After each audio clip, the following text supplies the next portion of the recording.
Bismillahirrahmanirrahim. Kita mulai ya. Assalamualaikum warahmatullahi wabarakatuh. Ya, Ibu dan Bapak peserta, ketemu lagi hari ini, hari Minggu, tanggal 11 Juni 2023. Seperti biasa, seminar atensi memang selalu rutin diadakan. Kali ini kita membahas temanya, temanya selalu menarik kalau di seminar atensi katanya. Banyak request sebetulnya, mau tema ini, tapi satu-satu, sabar ya. Hari ini sangat menarik. Temanya adalah ayah menjadi teman berbagi anak.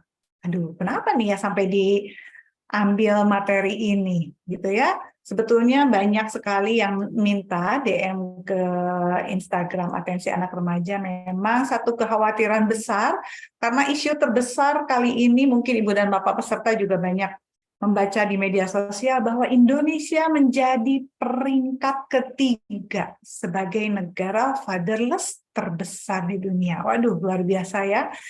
Ini cukup menohok kalau untuk saya ya.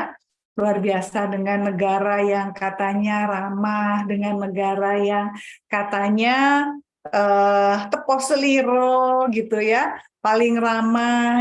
Ini agak mencengangkan sebetulnya. Ada apa sebetulnya fatherless? Nah, isu fatherless di Indonesia ini. Nah, kali ini saya sudah menghadirkan narasumber yang sangat tepat.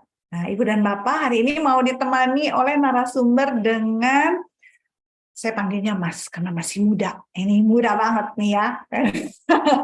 Ini kayaknya nih nggak nambah umur nih narasumber kita hari ini karena 1 tahun di atas saya. Mas Hari Setiowibowo, PhD.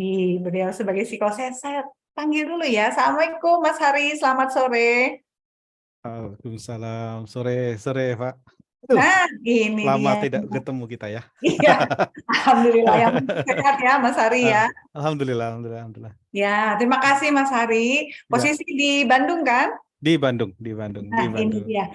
Beliau ini di antara kesibukannya saya tahu, beliau sangat sibuk gitu ya, dengan bukan sibuk tapi produktif. Nah, ini kata produktif. Nggak mau dibilang sibuk, tapi maunya dibilang produktif. Memang betul produktif ya. Mas Hari ini posisi di Bandung, alhamdulillah menyempatkan waktunya untuk membahas tema ayah menjadi teman bagi anak. Nih, karena saya tahu beliau ternyata punya putra 3 orang, semuanya cowok ya, Mas Hari ya.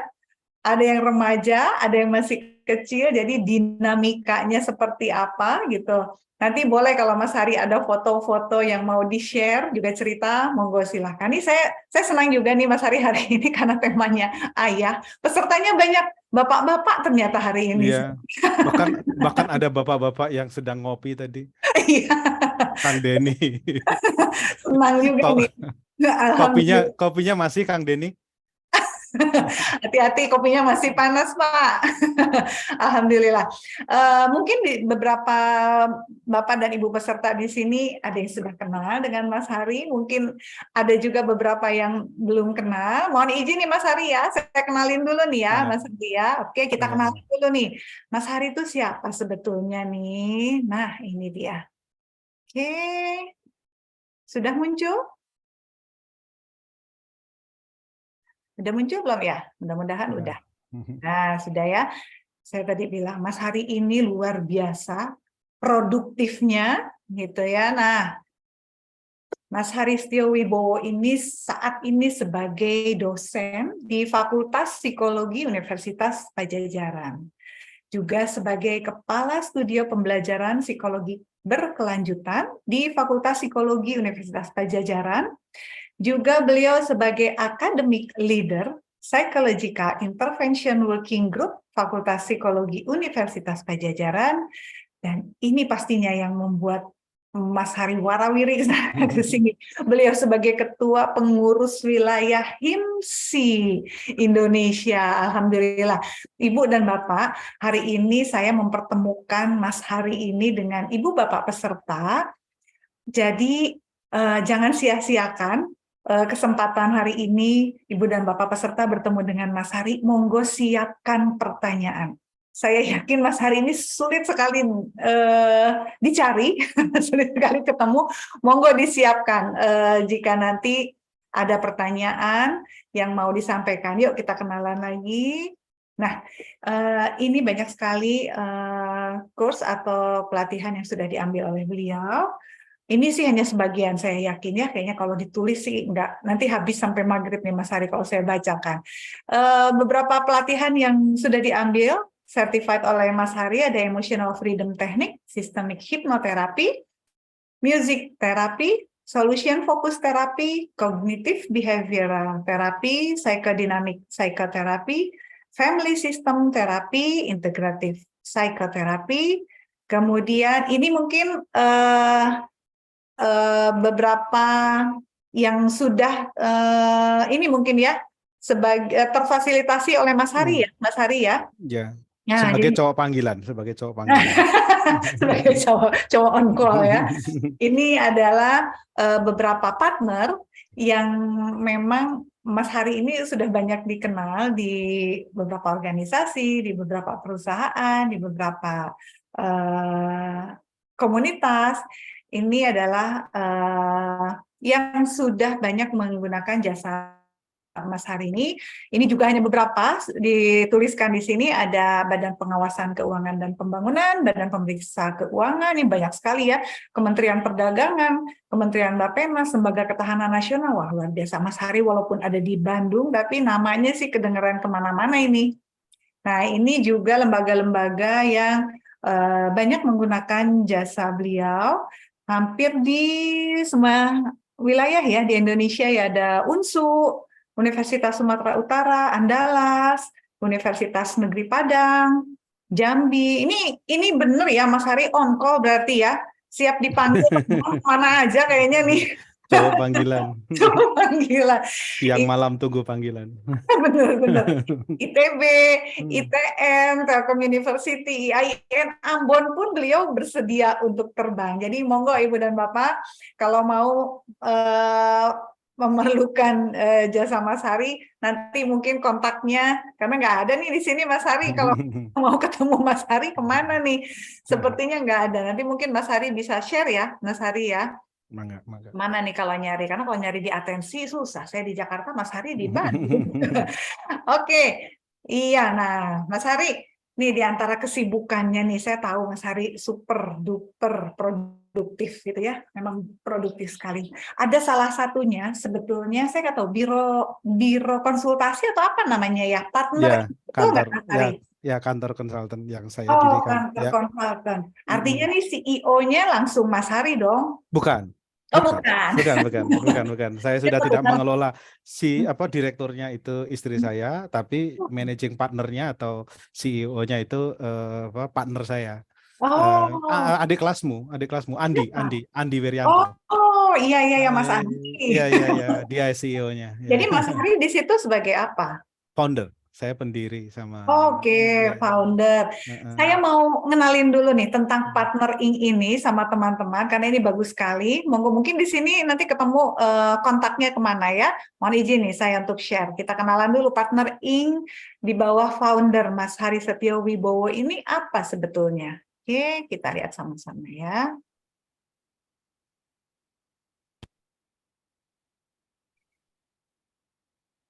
Sudah muncul belum ya? Sudah muncul belum? Sudah, Pak, tapi kayaknya dari awal ya, belum ya? Oke. Ya, belum dari awal. Ya.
Oke, luar biasa ya.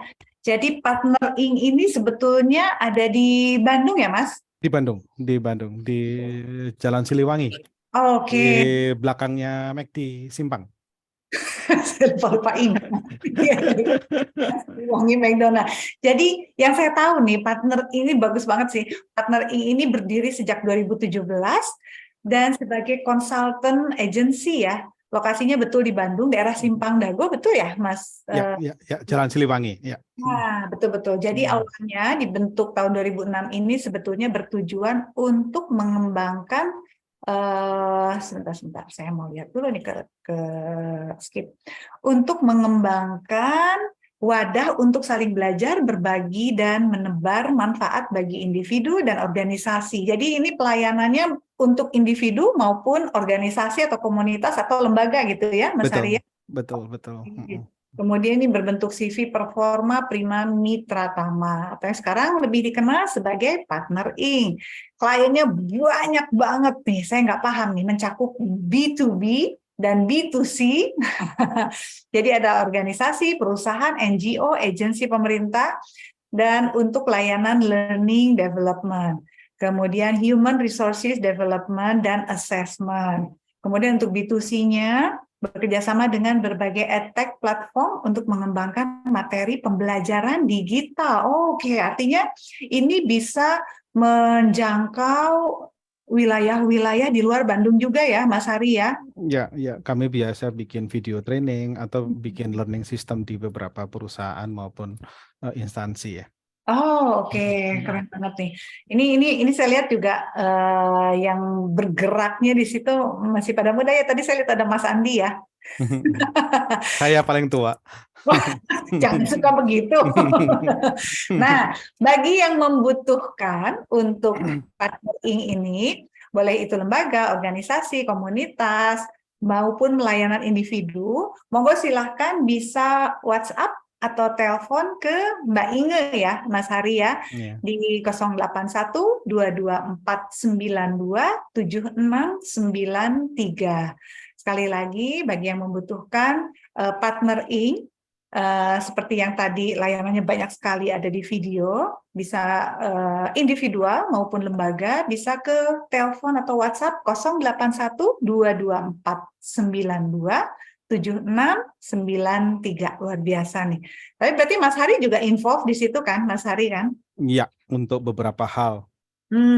Oke. Sejauh Tapi ini yang tidak paling semua. jauh di mana, Mas? Yang paling jauh ya? Yang saat ini lagi ditangani, kita lagi nangani beberapa company di Papua, di Mhm. Sorong, Oh, terus kemudian juga ada di apa namanya di ya Labuan Bajo gitu. Untuk komunitas tuh kita lagi menangani di Labuan Bajo. oke. Lembaganya apa tuh? Ada beberapa perusahaan terutama kalau di sana komunitas literasi di Labuan Bajo, tapi kalau di Papua itu ini apa namanya oil and gas company, Oke. multinational company dari ya. Oh, jadi ada komunitas literasi, Mm, multinational company, oil and ya. gas company, monggo silahkan. Nah, ini bagus banget sih tadi saya programnya. Oke, terima kasih banyak nih Mas Hari. Saya kembali ke tema yang mau dibahas hari ini. Saya menjadi teman bagi anak. Ini memang betul ya, Mas Hari dengar kan bahwa isu Indonesia menjadi negara fatherless peringkat ketiga tertinggi di dunia. Ya, meskipun Waduh, saya ini luar mungkin biasa. riset saya tidak di area itu ya, artinya namun memang jadi concern ya, karena ketika kita bicara pengasuhan, seringkali pengasuhan itu hanya diserahkan kepada ibu ya. Yes, betul. Itu khas banget ya di Indonesia ya, Mas ya. Bahkan yang datang ke ruang praktek saya juga memang, Bu Eva, jangan sampai tahu suami saya, anaknya saya bawa ke psikolog. Kenapa, Bu? Karena menurut ayahnya ini adalah tanggung jawab saya, katanya. Kemarin 2 minggu yang lalu kalau nggak salah ya, kan saya kan kalau Selasa sore punya acara di radio di Light FM ya. Dan 2 Pingis minggu juga ya, Mas Hari ya, ya, di Light ya. Selasa sore ya, Psychology Corner itu acara Berapa yang saya frekuensinya, Mas? lupa itu. Lihat dia ya streaming ya, K-Light Bandung berarti ya. Ya, Light Bandung. Nah, 2 minggu yang lalu membahas tema yang mirip dengan ini nih. anak berulah, ayah bermasalah. Nah itu sebenarnya kayak di bahasa Jawa itu anak polah bopo kepradah gitu. Sekarang tuh banyak ya fenomena ayah yang sangat fokus pada karir, ujung-ujungnya ternyata karirnya malah berantakan karena ulah anaknya ya. Betul Kan betul. saya nggak mau nyebut tapi di TV banyak sekali ya saat ini Iya, fenomena karir orang tua hancur karena ulah anaknya ya. betul. Luar biasa ya. Itu mendamprat sekali sebetulnya. Luar biasa. Oke, ini menarik, memang menarik untuk dibahas. Tiba-tiba ayah menjadi tema besar kali ini. Sebelumnya kan selalu ibu, pola asuh itu ibu, pengasuhan itu ibu, attachment bonding itu paling kuat harus dengan ibu gitu. Tiba-tiba muncul figur ayah yang betul awalnya jadi masalah, tapi jadi tema besar yang harus kita perhatikan ternyata nih gitu. Jadi kita mau tahu nih Mas Hari, ada Ya, apa sebetulnya dengan ayah dan kenapa ini penting sebetulnya? ya, Kenapa ya. ayah itu penting gitu perannya untuk anak? Monggo nanti Mas Hari boleh sharing, boleh bagikan ilmunya ke Ibu dan Ya, Bapak peserta. ya. Saya sebelumnya Mas Hari Monggo. mau izin ajak dulu Ibu dan Bapak peserta untuk saya infokan sedikit bahwa seminar atensi ini rutin diadakan setiap bulan, tapi waktunya tidak menentu. Jadi monggo silakan Ibu dan Bapak untuk update terus kapan lagi nih seminar atensi, tapi jangan khawatir, setiap bulan pasti ada. Jadi untuk update infonya, follow Instagram Atensi Anak Remaja. Sekali lagi, follow Instagram Atensi Anak Remaja. Jadi saya harapannya masyarakat di Indonesia teredukasi dengan baik dan tepat gitu ya oleh narasumber yang tepat pula. Baik Mas Hari, saya dengan Eva Silvana, saya seorang psikolog klinis anak remaja nih. Saya hingga sore nanti yang akan menemani Mas Hari sampai dengan selesai. Monggo Mas Hari nih, screen dan waktunya. Kita Ya, boleh ngobrol, boleh sharing. Monggo Mas. ya. Oke, saya ngambil sudah terlihat ya, Kah? Sudah. Oke, saya ngambil ngambil angle bukan apa yang menyebabkan karena itu bukan riset saya, tapi saya ingin mencoba mempromosikan atau mengingatkan kembali, menyegarkan, bisa jadi menguatkan pentingnya ngobrol ya, pentingnya ayah terutama atau orang tua secara umum untuk memanfaatkan kekuatan percakapan ya, sehingga topik yang ingin saya jadikan sebagai stimulan diskusi adalah bagaimana kita menjadi teman berbagi bagi anak kita. Nah, materi ini saya ambil memang dari tadi sudah diperkenalkan. Materi ini saya ambil dari flip chart. Jadi kami itu mengembangkan sebuah semacam kayak workbook untuk berbagai macam orang yang diterbitkan oleh partnering yang judulnya Belajar Menjadi Teman Berbagi. Jadi materi ini saya ambil dari buku saya tersebut ya. Ini rasanya sih mestinya sebentar lagi sudah publish ya, karena ini biasanya publish untuk kepentingan-kepentingan yang sifatnya kalau ada pesanan dari institusi, tapi sepertinya teman-teman di partnering akan mempublishkan itu secara lebih luas ya. Ini bagus, Mas. Ini rasanya sedang dalam proses percetakan ya. Oke, di mana Tunggu. untuk masyarakat bisa dapat bukunya nanti, Mas? Ya, nanti rasanya sih saya nanti teman-teman bisa kontak teman-teman partnering ya. Oh, oke, Kira, oke. oke, saya Sip. ambil dari sana ya. Jadi, nah ini di dalam buku tersebut ada sebenarnya ada lima agenda belajar saya nyebutnya. Yang pertama menjadi teman berbagi, kemudian mendengarkan untuk mengerti, bertanya untuk memfasilitasi, berbicara agar dimengerti, dan bagaimana mengelola percakapan untuk membantu. Nah, materi kita ini saya ambil sedikit dari poin tentang menjadi teman berbagi. Nah, saya mulai dengan ini ya, perenungan ya. Coba barangkali saya ingin nanti tolong dibantu Mbak Eva mengidentifikasi respon dari teman-teman partisipan.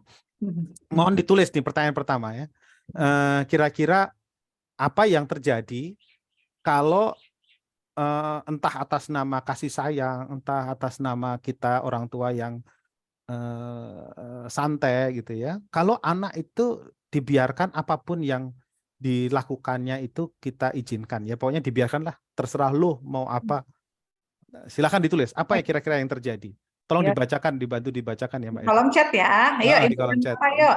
Nah, Apa apa yang yang akan terjadi? terjadi? Kalau anak dibiarin aja dan Hmm. diikuti, misalnya dibiarin aja apapun yang lo lakukan dan diikuti semua kemauannya. Dua hal itu kira-kira apa yang terjadi? Oke, apa nih yang akan terjadi kalau anak dibiarkan apapun yang dilakukan?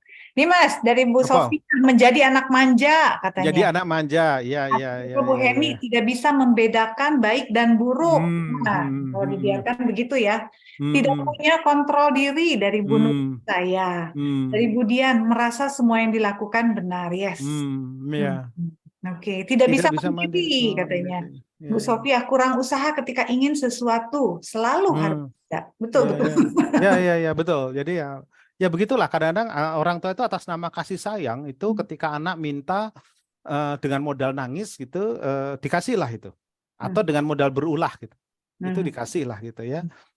Daripada nangis dikasih, nanti gede daripada dia rewel dikasih, daripada dia ngamuk-ngamuk dikasih. Apa jadinya? Saya pernah punya klien saya ini dari keluarga boleh dikatakan status sosial ekonominya di atas ya, karena Hmm. dia cucu pejabat pemerintah, tinggal kalau di Jakarta itu di satu komplek yang biasanya kalau saya sebut kompleknya itu orang mengatakan, oh pasti orang kaya gitu ya, kira-kira gitulah.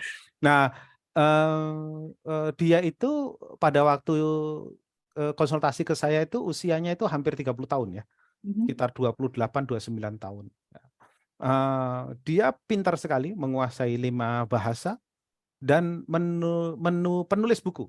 Jadi mungkin kalau Anda datang ke Gramedia, datang ke beberapa buku-buku populer, itu mungkin salah satu ketemu bukunya dia. Artinya dia pintar, secara intelektual pintar gitu ya. Dia perlu bantuan psikolog karena emotional competence-nya yang bermasalah. Jadi meskipun secara intelektual pinter, namun kematangan emosionalnya itu persis kayak anak SMP gitu. Jadi kira-kira lah ya gitu ya. Jadi kenapa? Salah satunya sebenarnya karena tadi dibiarkan apapun yang dilakukannya dituruti. Karena semuanya ada, ya semuanya ada gitu. Bahkan sampai kuliah pun dia punya asisten gitu. Dia punya asisten. Dia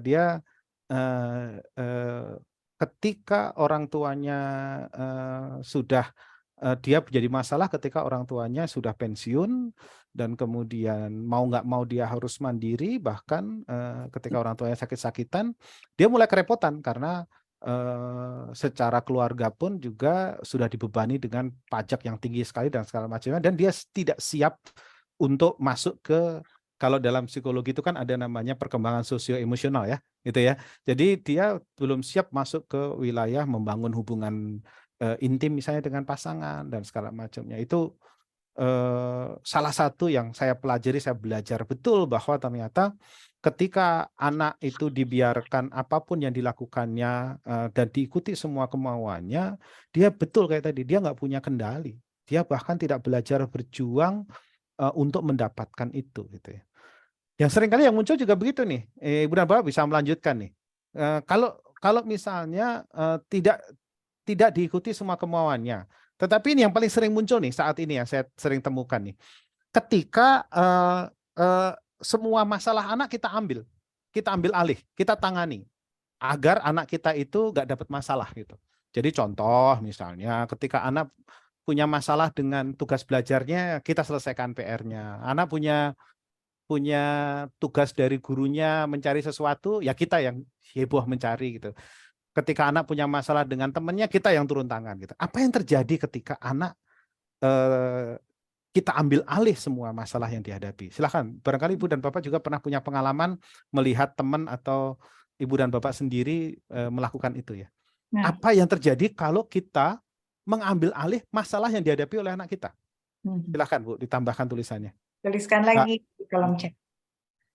Jadi ini kalau diambil alih semua problemnya ya. Iya. Anak kan Artinya punya masalah dilayani. ya. Atas nama apapun ya, atas nama kasih sayang, supaya anak kita tidak punya masalah misalnya. Betul. Contoh kalau di sekolah itu kan apa ya? Misalnya kalau anak saya itu kan punya masalah, misalnya apa ya? Kalau tugas anak itu apa sih? Kalau anak SD yang kecil, anak saya yang kecil yang SD kan setiap saat kan dia harus menyiapkan bukunya, Betul. menyiapkan PR-nya, menyiapkan PR. baju sekolahnya, apalagi ya. Nah, kalau semua itu kita yang handle, dia ada tugas sekolah, kita yang heboh mencari semuanya, sehingga anak kita itu terhindar dari masalah, terhindar dari dimarahin guru, terhindar dari pekerjaan rumah yang merepotkan gitu ya. Sok apa yang terjadi?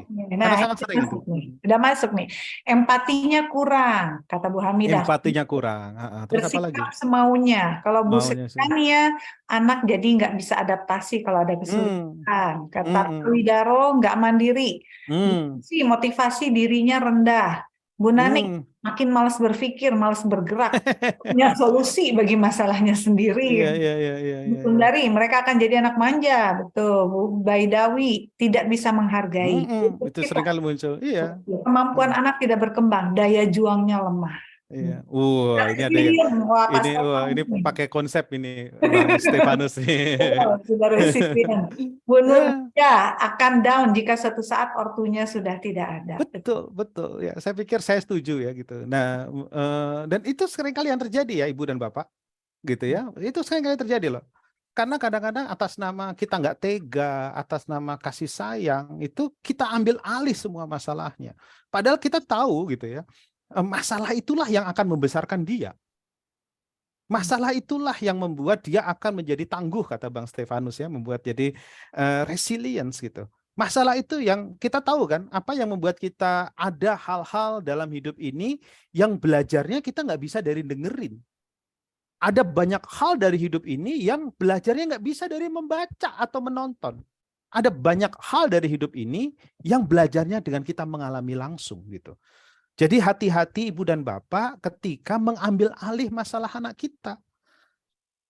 Kita pertanyakan lagi apakah bantuan kita itu menolong atau malah melenakan. Karena jangan-jangan anak kita terlena, hidup nyaman, tanpa masalah, di sisi lain dia nggak terlatih menghadapi masalah gitu. Jadi ketika anak suatu saat kesulitan, merengek dan segala macam, ibu cek saja dulu Bapak sebelum memberikan bantuan ya, apakah masalah itu ada dalam wilayahnya. Kalau ada masalah itu dalam wilayahnya, seringkali membiarkan dia menghadapi masalah itu adalah bentuk kasih sayang. Karena apa? Justru kegagalan itu sepanjang tidak terlalu beresiko, itu akan membesarkan dia. Karena anak jadi belajar dari kegagalan kan. Kebayang nggak anak yang tidak pernah belajar dari kegagalan? Ketika suatu saat kena kegagalan kecil, itu rapuh gitu. Jadi kalau ibu dan bapak pribadi-pribadi yang tangguh, itu kalau Anda pelajari adalah pribadi-pribadi yang telah melalui berbagai macam tantangan dalam kehidupannya. Ibu bapak bisa berkaca pada diri ibu dan bapak sekarang. Ibu dan bapak sekarang menjadi saat ini, kalau ibu bapak flashback ke masa lalu, banyak sekali kesulitan-kesulitan kehidupan yang Anda hadapi, dan itulah yang membesarkan Anda, itulah yang menguatkan Anda. Terbayang nggak kalau anak-anak kita nggak pernah mengalami itu, gitu ya? Karena semua masalahnya kita ambil alih.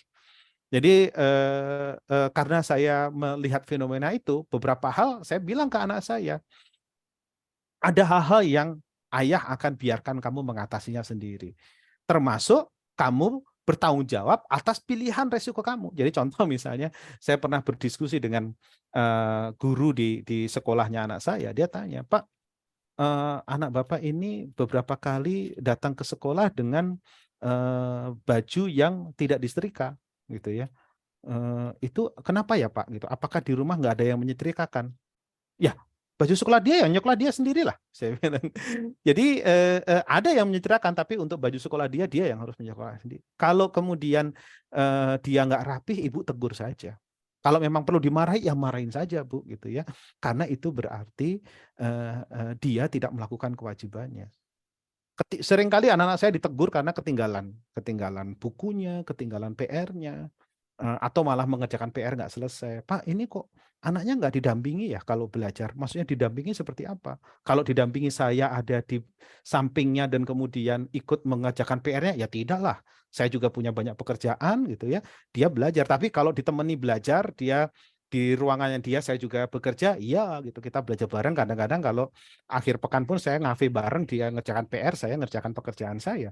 Tapi kan PR itu pekerjaan dia gitu ya. Nah ini kadang-kadang PR-nya nggak selesai Pak, berarti dia belum bisa. Kalau belum bisa saya bilang kamu harus konsultasi dengan gurumu gitu ya. Jadi supaya anak tahu gitu loh bahwa nanti kerjain PR resikonya dia ditegur sama gurunya itu adalah konsekuensi yang harus dia terima karena dia tidak belajar dengan sesungguhnya gitu. Dan anak itu akan belajar tanggung jawab dari pilihan resiko, pilihan tindakan yang dia lakukan. Jadi misalnya kadang-kadang anak saya ujian saya ingatkan misalnya, ayo belajar ya gitu ya. Tapi kadang-kadang kan kita nggak bisa ngawasin terus-menerus kan, bahwa akhirnya dia memilih tidak belajar dengan baik, kalau nilainya jelek itu adalah resiko yang harus dia tanggung dari pilihan tindakan yang dia lakukan. Nah, ketika anak belajar dari itu sebenarnya tanpa sadar akan membuat dia bukan hanya belajar tentang materi pelajarannya, tapi belajar tentang nilai-nilai yang menurut saya berharga dalam kehidupan ini. Misalnya bertanggung jawab, terus kemudian menghadapi masalah, bangkit dari kegagalan dan segala macamnya. Itu penting ya. Nah, seringkali kadang-kadang gini, anak dibesarkan dalam kebingungan. Kadang-kadang orang tua beberapanya tidak konsisten itu ya. Antara ayah dan ibu nggak konsisten misalnya. Ayahnya melarang, ibunya memperbolehkan gitu ya. Jadi nanti kucing-kucingan gitu kan ya. Ya pas ada ibu dilakukan, pas ada ayah tidak gitu. Atau kemudian antara apa yang disampaikan ayah dengan apa yang dilakukan ayah beda gitu. Ini yang juga menjadi satu hal yang perlu kita renungkan bersama. Ini pengamatan ya. Dan salah satu tokoh yang saya kagumi itu dalam pendidikan itu adalah Suwardi Soeaning katanya kalau nggak salah ya, Ki Hajar Dewantoro. Dan luar biasanya beliau itu rajin menulis sejak sebelum kemerdekaan. Dan ketika kita bicara pendidikan karakter seperti sekarang itu jauh sebelumnya Ki Hajar Dewantoro itu sudah mengingatkan kita semua pentingnya pendidikan dalam keluarga gitu ya. Ketika kita bicara pendidikan dalam keluarga itu artinya bukan hanya tugas ibu tapi juga tugas ayah. Bahkan ada banyak hal yang seringkali anak itu akan belajar dari ayah. Itu yang barangkali perlu dipertimbangkan ya kalau ternyata ada orang tua yang kemudian hanya menyerahkan pengasuhan itu kepada ibu. Karena menurut pendapat saya dan banyak sekali ahli, ketika kita bicara pengasuhan itu adalah bicara kolaborasi, bicara orang tua itu bukan hanya ibu, orang tua itu bukan hanya ayah, tetapi ada ayah dan ibu yang memang perlu berkolaborasi untuk mengembangkan pendidikan di dalam keluarga, terutama pendidikan nilai, pendidikan kebajikan, pendidikan budi pekerti atau karakter itu yang menjadi salah satu yang terpenting. Nah, salah satu yang bisa dilakukan kalau yang saya coba bahas sore hari ini adalah saya ingin menyegarkan kembali, saya ingin menguatkan kembali salah satu peran dari orang tua, dalam hal ini ayah karena saya sebagai ayah gitu ya, mungkin akan lebih tepat mewakili kaum ayah itu, menjadi teman berbagi untuk anak. Berbagi apa? Apa sih yang bisa dibagi oleh ayah? Ada banyak hal sebenarnya. Ini contoh yang saya bisa catat ya. Kita sebenarnya bisa membagikan masalah, termasuk masalah kita bisa bagikan masalah yang dihadapi keluarga. Tentu kita pilihkan permasalahan yang memang ada dalam porsi anak kita. Ya. Saya kadang-kadang membagikan masalah terkait dengan hal-hal, contoh misalnya banyak keputusan-keputusan dalam keluarga kami itu harus diputuskan bersama. Ya, misalnya liburan. Karena liburan itu penting bagi kami. Kami mengagendakan setiap beberapa bulan itu kita perlu untuk bersama-sama satu keluarga liburan. Dan itu adalah masalah bersama yang harus kita pecahkan. Misalnya contoh gitu ya, dulu ketika ada saatnya saya perlu menyampaikan kepada anak saya, misalnya, oh tahun ini ayah lagi akan fokuskan keuangan itu untuk menyelesaikan studi ayah gitu misalnya pada waktu itu. Nah, bagaimana kalau kita liburan hari ini? Jadi ayah tentu punya keterbatasan finansial kalau kita mau liburan. Jadi bagaimana misalnya kita liburan pertama kita misalnya tidak keluar negeri, tapi misalnya di dalam negeri. Nah, kalau di dalam negeri itu mau kemana? Dan mungkin tidak bisa 1 minggu, tapi mungkin 3 hari. Jadi ketika masalah itu saya ungkapkan dan kemudian anak diajak untuk berdiskusi memecahkan bersama masalah keluarga, itu akan menjadi bahan pelajaran bagi dia untuk berbagi gagasan, mengungkapkan keberatan dan segala macamnya untuk mengambil keputusan bersama dalam kelompok. Atau misalnya ada ketika kami memutuskan untuk akhirnya tidak menggunakan asisten rumah tangga. Sampai hari ini kami tidak akhirnya dari pandemi sampai sekarang kami tidak menggunakan asisten rumah tangga ya. Dan kemudian itu jadi masalah dalam keluarga kan, karena sesuatu yang biasanya ditangani oleh orang yang membantu kita, kemudian harus kita tangani sama-sama gitu. Saya sampaikan kepada anak-anak saya misalnya, oke, ayah itu pagi hari itu perlu datang ke kampus. Jadi kalau ayah ngajar jam 8, ayah itu harus berangkat kurang lebih 1 jam dari rumah, jadi jam 7. Ayah mungkin nanti akan baru pulang sekitar sebelum maghrib, ayah usahakan akan datang ke maghrib. Ada beberapa pekerjaan rumah tangga yang harus kita lakukan, misalnya ada mencuci, ada menyapu, ada mencuci piring, ada menyiapkan makan dan segala macamnya. Ayo, siapa yang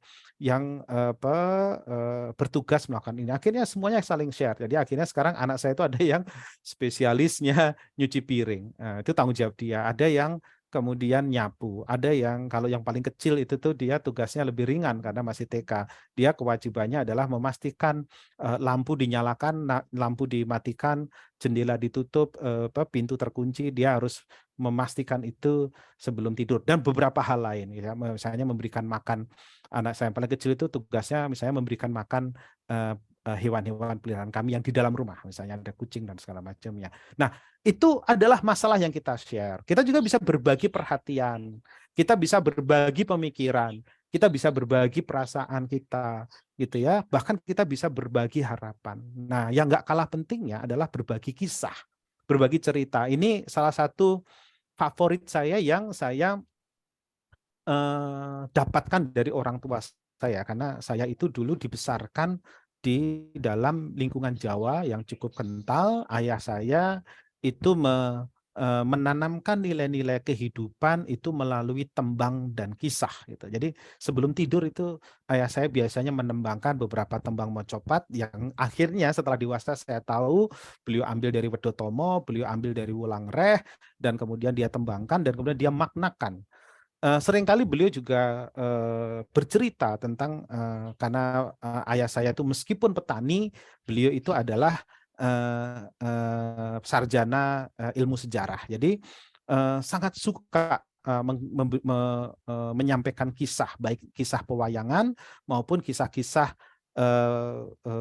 misalnya kisah terkait dengan babat tanah Jawi, kisah beberapa tentang pergerakan nasional dan segala macamnya. Sehingga beliau pilihkan kisah-kisah itu dan kisah-kisah itulah yang mewarnai kehidupan kami anak-anaknya. Dan itu saya contoh, salah satu yang saya contoh dari orang tua saya adalah sering berbagi kisah kepada anaknya. Itu penting. Jadi hal-hal yang mungkin sederhana itu bisa jadi pelajaran yang berharga bagi anak-anak kita. Nah, selain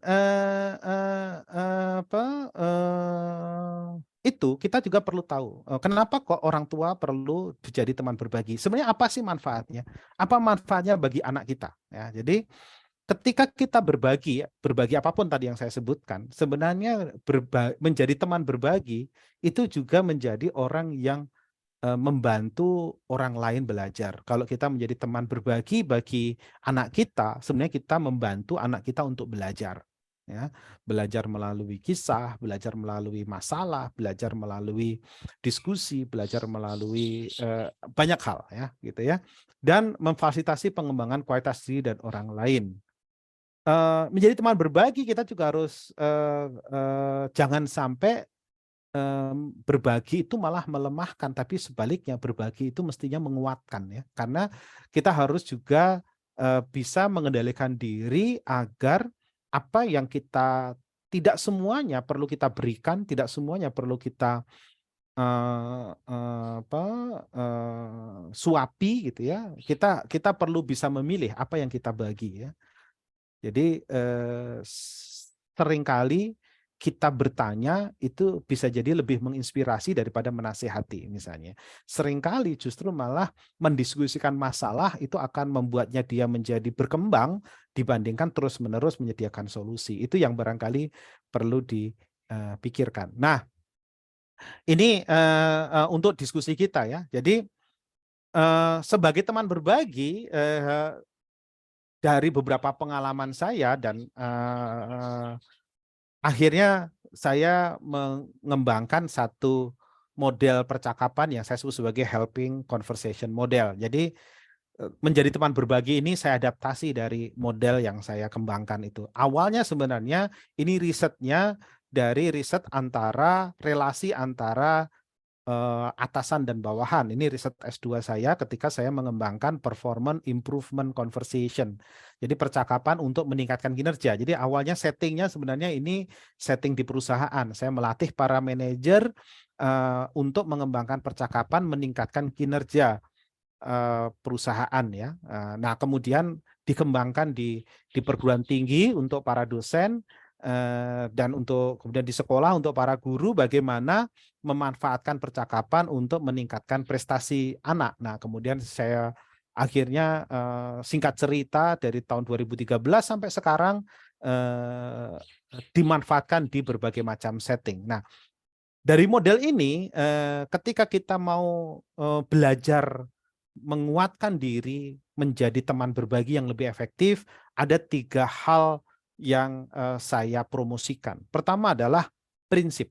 Ya, jadi menjadi teman berbagi itu ada 3 prinsip yang perlu kita jadikan landasan. Yaitu saya sebut pertama adalah menghafalkan supaya mudah. Prinsipnya adalah KPK. Ya, kepedulian, penghargaan, dan kepercayaan. Jadi kita akan menjadi teman berbagi yang efektif kalau kita mengembangkan, menunjukkan kepedulian dan penghargaan yang tulus. Karena kalau kita tidak peduli kepada orang lain, kepada permasalahan orang lain, dalam hal ini kita nggak peduli pada anak, susah kita menjadi teman berbagi. Namun kepedulian itu harus juga diikuti dengan penghargaan. Kita pun juga harus respect kepada anak kita, karena meskipun dia mungkin lebih muda usianya, bisa jadi pengetahuan dia akan hal-hal tertentu bisa jadi lebih baik dari kita.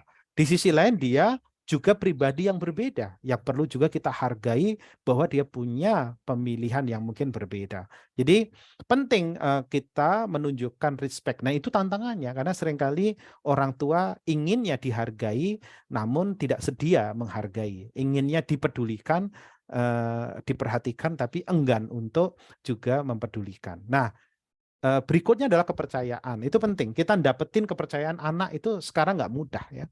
Contoh misalnya ya, salah satu survei yang saya pernah lakukan, saya pernah survei ke anak remaja di pinggiran kota Bandung dan di kota Bandung, dan salah satu yang saya tanyakan itu adalah alasan apa yang membuat dia tidak memilih orang. Jadi pertanyaan pertama itu apa yang membuat dia kepada siapa dia memilih teman curhatnya gitu ya. Nah, jarang sekali yang memilih orang tua itu sebagai pilihan utamanya. Dan kemudian ketika diprobing apa yang membuat mereka enggan memilih orang tua itu sebagai teman curhat ya, pilihan utamanya teman curhat. Itu salah satunya adalah dia nggak percaya sama orang tuanya gitu ya. Nanti saya curhat gitu ya, bukannya saya didengerin tapi malah nanti malah dimarahin gitu ya. Saya ngomongnya, bahkan ada ya responden saya itu mengatakan gini, tentu dibesar-besarkan ya. Dia mengatakan, saya ingat ya, nanti saya ngomong 5 menit, diceramahinya 50 menit gitu ya. Jadi udahlah mending enggak gitu. Dan banyak hal lain lagi. Ada juga mengatakan, dia juga nggak akan ngerti gitu ya urusan anak sekarang. Nanti dia akan banding-bandingkan dengan kalau mama dulu apa? Dulu kan dengan sekarang udah beda. Nah, contohnya ada banyak hal yang kita jangan terlalu pede bahwa pasti anak kita percaya sama kita karena kita akan orang tuanya. Enggak juga. kita akan dipercaya kalau kita menunjukkan bahwa kita layak dipercaya. Nah, ini kita yang perlu kita kaji kembali ya, terkait dengan bagaimana kita mengembangkan kepedulian, penghargaan, dan kepercayaan. Berikutnya adalah terkait dengan menjadi teman berbagi itu perlu belajar kalau menurut pendapat saya ya, gitu ya. Kita perlu belajar kembali. Jadi ada modalnya ya, kalau supaya memudahkan menghafal adalah kalau prinsipnya tadi KPK, kalau keterampilannya itu adalah BBM gitu ya. Jadi kita perlu belajar. Seringkali yang perlu diingatkan itu adalah belajar mendengarkan untuk mengerti. Karena tidak mudah ini ternyata bagi orang tua. Karena orang tua seringkali kadang-kadang inginnya didengarkan. Kalau toh mendengarkan, kadang-kadang mendengarkan untuk menunggu giliran bicara gitu ya. Atau kadang-kadang malah pura-pura mendengarkan. Nah, mendengarkan untuk mengerti itu ternyata butuh bukan hanya kesediaan, ketulusan, tapi juga kecakapan. Kemudian berbicara agar dimengerti gitu. Ini kan tantangannya ya, karena terutama dengan remaja, kadang-kadang kita tuh sulit mendengarkan untuk mengerti. Kita bicara pun anak kita susah mengerti gitu. Makanya kita perlu berlatih juga bagaimana agar apa yang kita sampaikan itu bukan hanya dipahami, bukannya jelas, tapi juga menggerakkan dia, membuat dia terinspirasi. Yaitu juga kita rasanya perlu belajar kembali dan bertanya untuk memfasilitasi, bertanya untuk menginspirasi dia, bukan bertanya untuk menginterogasi atau bertanya untuk menghakimi. Nah, ini keterampilan kuncinya. Dan di dalam seringkali dalam workshop saya dua hal ini, prinsip dan keterampilan ini dipraktikkan dalam proses percakapan ya. Ini tantangannya dalam percakapan dengan anak itu adalah nyambung. Gimana sih kita bisa connect dengan dia? Itu saja nggak mudah ya, karena seringkali frekuensi kita dengan dia beda gitu. Nah, bagaimana sih connect dengan mereka ya? Karena mereka punya concern yang berbeda, kita punya concern yang berbeda. Nah, bikin connect ini yang jadi tantangan besar ya, gitu ya. Gimana bisa nyambung, bisanya kita bisa diterima dulu oleh dia gitu. Kalau saya kadang-kadang karena anak saya masih remaja, contoh kemarin itu misalnya anak saya tuh suka datang ke komunitas-komunitas cosplay gitu ya. Saya sendiri kan nggak, dalam remaja saya nggak ada itu, waktu saya kecil itu nggak ada cosplay itu seperti apa, saya nggak ngerti ya. Karena saya nggak ngerti ya, supaya saya bisa connect dengan dunianya dia, saya bilang ke dia, kalau kamu mengizinkan, ayah pengen tahu apa sih yang dilakukan di sana ya. Saya diajak, ayo kalau ayah mau, tapi ayah ini ya semoga betah ya, karena suasananya pasti beda gitu ya. Nah, iya saya datang misalnya kadang-kadang nemenin dia misalnya datang ke sesuatu yang memang di masa kecil saya dulu nggak ada gitu, supaya saya bisa mudah connect dengan dia. Nah, saya sering kadang-kadang mengajak beda karena anak saya itu beda-beda ya. Kalau anak saya yang pertama itu misalnya paling suka ngafe gitu. Jadi kalau mau connect sama dia tuh kayak saya sering kali kerja bareng sama dia ya. Dia ngerjain apa, saya ngerjain apa, ya nggak apa-apa. Tapi di sela-sela kami ngerjakan, di situ kami bisa ngobrol itu. Karena dia suka suka suka nongkrong sambil kerja dan segala macamnya, suka ngobrol hal-hal yang sifatnya lebih serius, itu anak saya yang pertama. Suka duduk di satu tempat yang nyaman dan kita kerja bareng gitu. Nah, saya pun juga suka begitu. Akhirnya kita suka ngafe bareng gitu. Tapi yang kedua beda lagi. Anak saya yang kedua itu suka jalan gitu. Kayak baru hari ini saya baru jalan sama dia. Kalau dia suka jalan, dia nggak suka duduk ya. Dia suka jalan. Makanya kadang-kadang iseng kami itu misalnya naik bis kemana atau naik kereta kemana gitu. Tapi di sepanjang perjalanan itu kami bisa ngobrol gitu. Nah, itu untuk bangun koneksi. Nah, kalau anak saya yang bungsu lebih beda lagi. Dia baru bisa ngobrol kalau main bareng gitu. Misalnya main Lego bareng atau apa, atau gambar bareng itu. Karena dia masih TK, kita biasanya ngobrolnya ketika kita mengerjakan sesuatu ya, atau dia hobi makan, hobi ngemil ya, kadang-kadang saya beli sesuatu, kita makan bareng gitu, misalnya tahu sumedang atau roti bakar gitu, itu kita bisa sambil ngobrol. Jadi membangun koneksi itu ternyata kita juga butuh latihan. Dan kemudian bagaimana setelah koneksi terjalin, baru kemudian kita eksplorasi dan kita menginspirasi. Nah, ini barangkali yang sebagai pembuka diskusi saya, Mbak Eva, saya mempromosikan bahwa pentingnya orang tua menjadi teman berbagi, dan bagaimana ya ini beberapa hal yang saya tawarkan untuk jadi agenda belajar kita. Kalau Anda ingin jadi teman berbagi bagi anak Anda, pertama perlu ditekankan, pegang prinsip kepedulian, penghargaan, kepercayaan, latih kembali kecakapan untuk bertanya, mendengarkan, dan berbicara, dan coba praktekkan dalam sebuah proses percakapan untuk memberikan bantuan. Monggo, mari kita diskusi. Oke, luar biasa Mas Hari. Ini membuka mata sebetulnya ya, membuka sudut pandang kita sebagai orang tua, ya khususnya sebagai ayah. Saya tahu sebagai ayah memang tidak mudah, nggak mudah sekali untuk tadi connect, peduli, itu kan nggak mudah terhadap anak. Ini kita masuk ke sesi diskusi nih ya, Mas Hari ya. Monggo, monggo. Tentunya ada dari ini Bu Umu masuk ke chatnya, masuk ke saya nih. Saya coba. Nah, Tapi saya boleh menyapa nggak? Ini serius ada tulisan Ibu Vivi Hana dari Sukoharjo. Sukoharjo itu kampung halaman saya. Serius Ibu Vivi dari Sukoharjo, Bu? waduh luar biasa. Mana nih? Halo Bu Vivi, selamat sore. Mana nih Bu Vivi? Coba masih malu-malu kayaknya Oh nih. iya, iya. Nanti kalau sudah nggak malu, Ya. boleh ya Bu Vivi kalau sudah punya pertanyaan nih.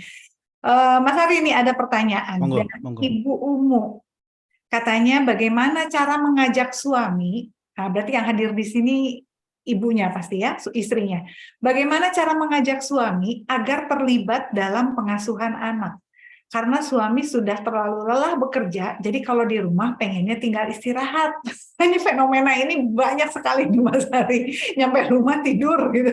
Sementara anak-anak ngarep-ngarep nunggu-nunggu bapaknya pulang main gitu kan pastinya kan. Gimana katanya cara ngajaknya supaya terlibat suami ini dalam pengasuhan anak? Dan saya tahu ini akan menjawab pertanyaan banyak sekali ibu-ibu di Indonesia nih. Sebelum saya jawab, boleh nggak saya tanya ke bapak-bapak? Bapak-bapak nyamannya kalau diajak pengen seperti apa ya, Pak? Boleh, boleh ini apa nggak? Boleh share tipsnya nggak? Boleh. Boleh langsung Saya unmute undang dulu ya aja. sebelum saya, monggo. Boleh nggak bapak-bapak share apa sih yang nyaman apa yang membuat Anda nyaman untuk diajak oleh istri terlibat dalam proses pengasuhan? Oke, Ayo ini bapak-bapak, monggo dari Pak. Pak Ali nih. Ada dari Pak Ali Sodikin sambil Ayo Pak Ali. jalan-jalan katanya. Sambil jalan-jalan. Pak Ali Ah, boleh dong sharing dong, di unmute Pak Ali. ayo Pak Ali, itu ada Bang Stefanus juga tuh. Nah nih ada Pak Ali nih. Selamat Hati-hati sore Mbak nyetir. Eva. Sore. Nah Pak Ali nih Sudah dari berhenti mana, Pak Pak Ali? Pak Dodi. Dari daerah Eh, ini aku lupa aja nih Pak. Dari Semarang Mbak. Nah dari Semarang nih rajin banget ikut seminar atensi. Gimana nih Pak Ali? Ya karena saya itu kan hobi saya kan jalan-jalan. Jadi kalau diajak sama istri itu, kalau sama anak-anak ya disitulah tempat terbaik atau waktu terbaik ketika kita mau ngobrol sama mereka. Kalau diajak untuk membicarakan mereka ya pas saat jalan-jalan, tenangnya gitu. Nggih. Katanya jalan nih kalau Pak Ya. Ali. Oke, makasih banyak Ya. nih Pak Ali. Itu Pak Ali tadi itu sebenarnya membangun koneksinya kita sama-sama frekuensinya di situ tuh. Karena ketika jalan kan dalam suasana santai itu ya. Tidak penuh tekanan kan di situ kan. Ngobrolnya bisa santai kan. Jadi terus biasanya dimulainya bukan tidak dengan komplain gitu. Gitu ya. Kan kalau komplain itu laki-laki tuh biasanya nggak suka dikomplain. Ya kan? Kamu dong, kamu harusnya gitu. Tapi kalau misalnya bentuknya jadi kayak curhat ya, misalnya anak kita itu kayak gini. Menurut kamu gimana ya Pak gitu. Jadi kan beda ya gitu. Ketika kita bertanyanya sebagai bertanya kayak konsultasi dengan bertanya menyalahkan gitu. Betul. Nah, jadi Tujuannya itu sama sebetulnya ya, Mas Hari. iya, tapi cara itu kan penting ya. Makanya tadi ada bertanya yang kalau di psikologi itu ada disebut sebagai ada seorang psikolog kalau nggak salah dari Harvard ya, di Amerika ya. Aduh lupa saya namanya karena agak susah ya. Tapi Anda mungkin bisa ketemu bukunya. Judulnya Non-Violence Communication. Komunikasi welas asih atau komunikasi nirkekerasan. Jadi kadang-kadang pilihan narasi kita itu penting. Pilihan narasi kita penting. Jadi cara bertanya itu tuh pertanyaan itu tuh bisa membuat orang menjadi nyaman, ada membuat orang ngerasa tertuduh kan gitu. Nah Oh, itu, nah kalau saya pakai resepnya Pak Ali itu menarik, beliau mengatakan sambil jalan-jalan kan, ketika jalan-jalan itu ngobrol ya. suasananya kan pasti lebih nyaman kan gitu ya, sambil ngobrol sekali itu kan suasananya jadi nyaman. Dan kemudian nah tinggal hati-hati, kadang-kadang anak itu kan nggak suka ketika dia ada kemudian kayak diadukan ke ayahnya kan gitu ya. Jadi kadang kita harus pilih apakah pembicaraannya melibatkan anak atau pembicaraannya sifatnya private ya, dengan orang tua gitu ya, hanya orang tua saja. Jadi kalau menurut saya Ibu, salah satunya adalah gunakan invitation-nya itu dengan cara bertanya, tetapi formatnya itu bertanya untuk konsultasi, bukan bertanya untuk menuntut gitu kan. Kamu kan harusnya juga peduli meskipun kamu kerja, tapi kan aku juga kerja tapi capek. Nah itu kan dimulainya dulu dengan penuh tuntutan kan gitu. Itu yang barangkali perlu Ya. dipertimbangkan. Baik. Kita mari dengar dari Bang Stefanus tuh. Bang Nah, Pak Stefanus rasain Stefanus, tuh. monggo silahkan langsung unmute. Dari mana? Daerah mana ini Pak Stefanus? Dari Balikpapan, Bu Evi. Wih. Apa? Luar biasa si Pak Stefanus. Gimana? Aman Bang, Balikpapan aman Bang. Ya tambah panas, Iya. tambah panas Pak, karena nggak tahu global warming atau karena hujannya nggak pernah turun ya. Sama ya, betul. Saya kalau ke sana itu ada kepiting enak itu Pak di sana. Iya betul, Dandito Pak, Dandito namanya. Iya, iya. Lanjut Pak, ayo Bang. Iya, saya mau ngelanjut yang tadi itu Bang, yang Pak mengenai apa tadi ya? Kalau istrinya gimana tadi Bu ya? Kalau bagaimana mengundang suami agar suami ikut terlibat dalam pengasuhan Bang? Iya, saya Tipsnya cuma sharing gimana? pengalaman aja sih. Ya, Pengalaman ya kebetulan ya gitulah. Saya juga masih pengantin baru ya. Kalau ya apa sudah namanya? punya Kalau anak belum, Pak Stefanus? Sudah punya anak belum? masih on proses sih, cuma saya belajar teman-teman Luar saya. biasa nih ya, mau belajar banget nih Pak Stefanus. Boleh lanjut Pak? Iya, cuma saya belajar dari teman-teman saya. Mereka sih bilangnya gini Pak ya. Jadi kalau misalnya istrinya teman-teman saya gimana ya? Kok saya jadi lupa ngomongnya. Gini. Misalnya kalau si istrinya ingin agar suaminya agar ikut dalam pengasuhan gitu ya. Tapi si teman saya ini sudah capek nih, udah rasanya pulang tuh pengen letakkan badan aja udah males kan. Nah dia bilangnya dia nggak langsung cekcok di situ. Mereka dia cuma bilang gini, sabar ya mami, papi di kamar dulu sendiri 20 menit menenangkan diri habis dari kantor. Habis itu papi sudah cooling down, nanti temenin mami sama anak-anak. Jadi dia pulang tuh mereka nggak langsung serbu papinya langsung, nih papi, kamu kok nggak bantu aku, kamu kok nggak, saya diajarin gitu sih sama teman saya, kamu kok nggak ini, kamu kan harusnya juga berperan dengan anak-anak kita. Nah dia kan udah capek banget nih, udah loyo banget, udah terkuras gitu kan di tempat kerja kan. Nah dia bilang gitu, tenang dulu mami, papi di kamar dulu 20 menit ya, di kursi yang enak itu kan, kursi sofa yang ada hiburan tuh. Nah, tenangkan diri, nanti papi sudah enak, cooling down baru ngomong. Nah, itu saya sih itu ada Pak. Tapi bablas tidur nggak Pak? Ya. Oke, gimana nih Mas Hari ini? Saya bahas sedikit ya. Jadi gini, ketika kita untuk kita bisa produktif kan kita butuh energi. Ya, energi itu kan ada energi fisik, ada energi intelektual, energi emosi, dan energi spiritual. Karena itu berupa energi, maka suatu saat kita itu bisa yang disebut sebagai energy drain. Ya, jadi kayak kehabisan energi. Nah, kapan sih energi itu kita ngerasa habis? Ketika banyak digunakan. Ya kayak tadi itu contohnya Bang Stefanus, ketika kita pulang kantor itu seringkali kan energi kita terkuras tuh, bukan hanya fisik, tapi juga intelektual, emosional, dan bisa jadi spiritual. Nah, bagaimana cara kita memulihkan energi? Memulihkan energi itu salah satunya memang dengan jeda. Jadi kita itu perlu jeda. Kayak tadi itu kalau Pak Stefanus mengatakan saya butuh waktu sebentar. Itu adalah jeda.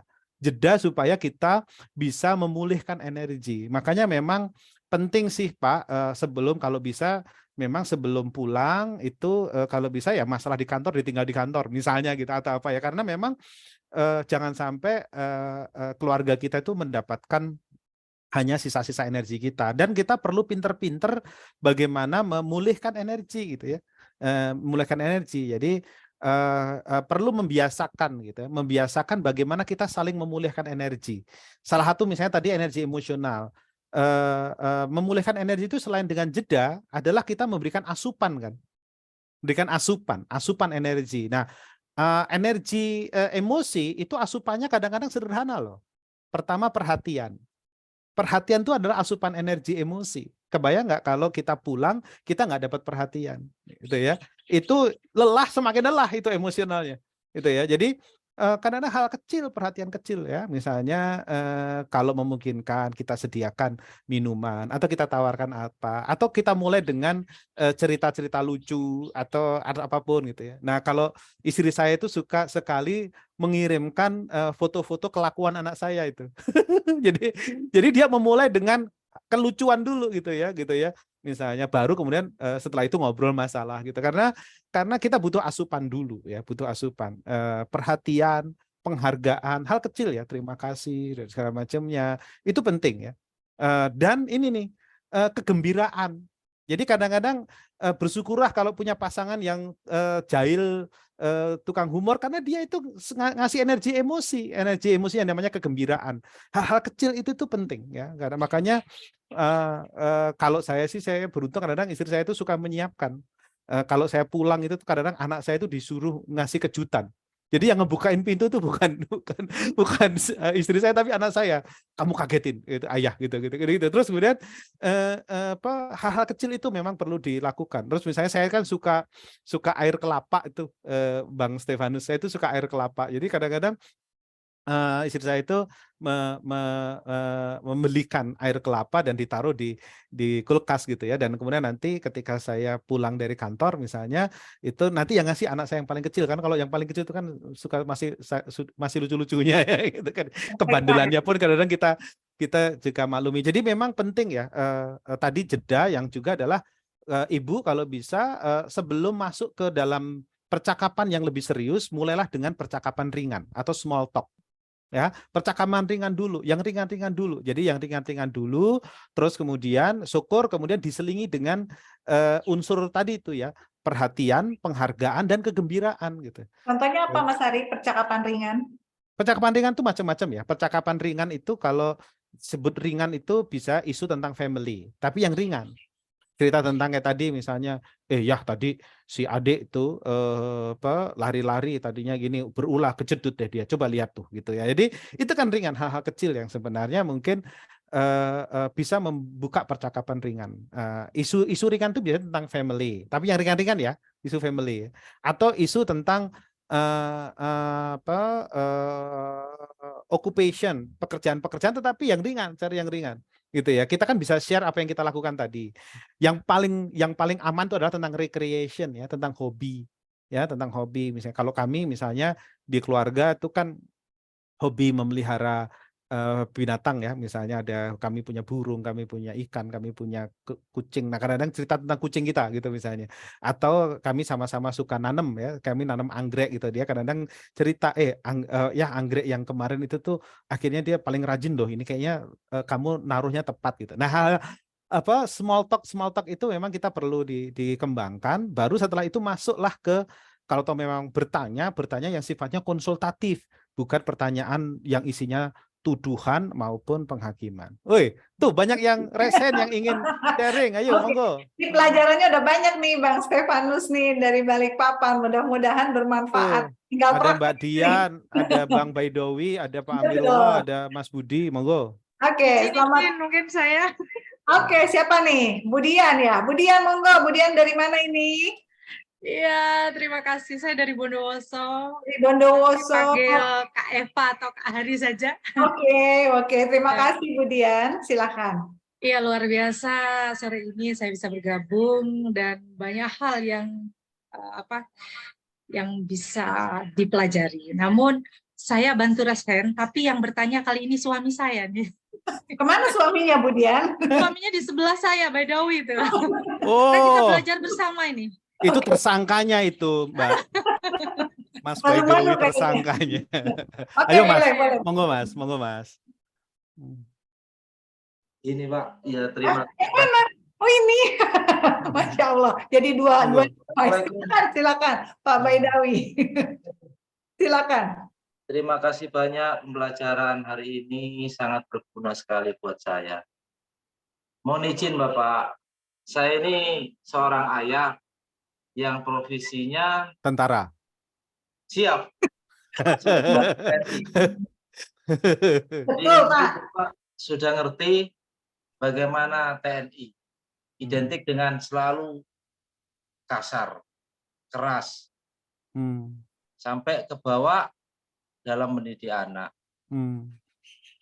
Terus terang, cara saya mendidik anak dengan istri jauh sangat berbeda. Kalau istri memang ya sudah dapat pendidikan psikologis karena seorang guru TK bisa apa istilahnya tahu jiwanya anak. Jadi, pada saat saya marah sama anak, justru kita yang kadang sering bertengkar. Selalu bertolak belakang. Bukan orang tua yang harus, bukan anak yang harus mengikuti orang tua, tapi orang tua yang harus mengikuti anak. Saya sudah berusaha Bapak, berusaha maksimal untuk selalu mengikuti cara istri. Paling kuat, paling lama 1 bulan. Tapi habis itu berubah lagi. Mungkin karena pengaruh pekerjaan, karena kebetulan saya di instansi sebagai juru bayar atau bendahara di Kodim. Jadi kok misalkan ya seperti yang dijelaskan Bapak Eri tadi, jadi kalau ada permasalahan di kantor jangan dibawa ke rumah, itu betul. Cuman saya ingin cari solusinya itu bagaimana Bapak? Oke. Biar saya ini tidak selalu menggunakan militer saya untuk anak-anak. Oke. Anaknya usia berapa Pak? Anaknya usia berapa? Anak saya yang pertama sudah lulus, yang kedua mau naik kelas 3, yang ketiga mau naik kelas 3 SMA, yang nomor 3 masih kelas 3 SD, mau naik kelas 4 Ibu. Oke, jadi lulus SMA, naik kelas 3 SMA dan SD ya? Oke, gimana nih Mas Hari nih? Jadi, saya langsung kenal karena saya tuh hafal kesantunan orang-orang TNI. saya tadi, tebakannya kok bener Mas Hari. Iya, karena saya sering bertugas bersama teman-teman di TNI ya. Sering sering penugasan bareng dan mahasiswa saya banyak. Mahasiswa saya banyak perwira-perwira TNI. Jadi gini, Bang.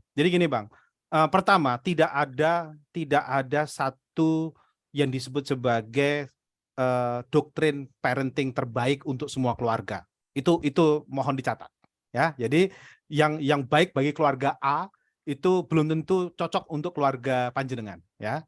Tetapi yang sama adalah panjenengan berdua harus kompak. Nah, itu pasti itu. Jadi itu penting ya. Jadi keluarga saya nggak bisa sepenuhnya dipraktekkan di keluarga keluarga jenengan, Mas, gitu ya. Itu nggak bisa. Yang baik untuk kami belum tentu baik untuk jenengan, ya kan, gitu kan? Ya karena anak kita beda dan segala macamnya kita beda. Nah, tetapi yang harus itu adalah jenengan berdua harus kompak, gitu ya. Dan berdua harus kompak. Nah, kalau perlu berbagi peran gitu, ya nggak apa-apa gitu loh. Kalau penegakan disiplin itu sama abang, gitu, tapi untuk urusan sama ibu nggak apa-apa, tetapi yang penting kompak gitu ya. Terus kalau ada pertengkaran selesaikan dulu di jenengan berdua.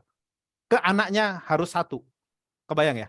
Jadi misalnya gini, Bang Baidawi misalnya marah gitu ya, misalnya kalau mau negur Bang Baidawi sebaiknya di belakang gitu ya.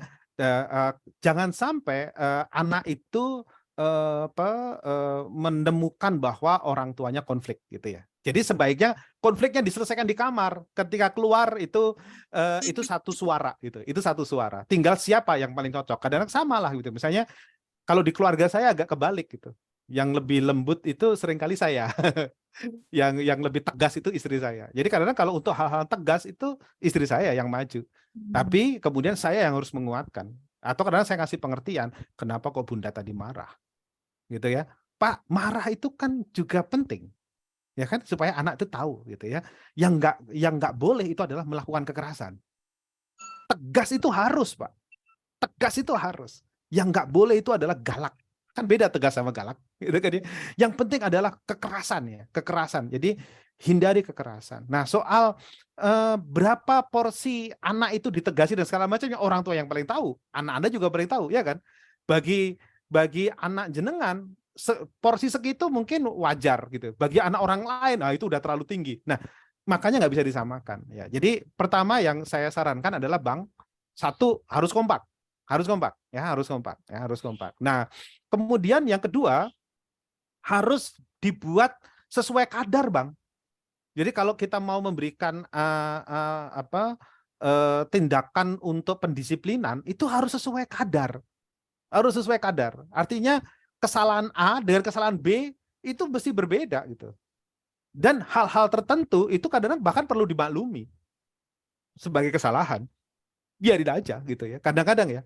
Karena semakin hal-hal kecil kemudian kita recokin, itu nanti kalau hal gede dia udah terbiasa direcokin gitu loh. Dalam kutip ya, mohon maaf ya.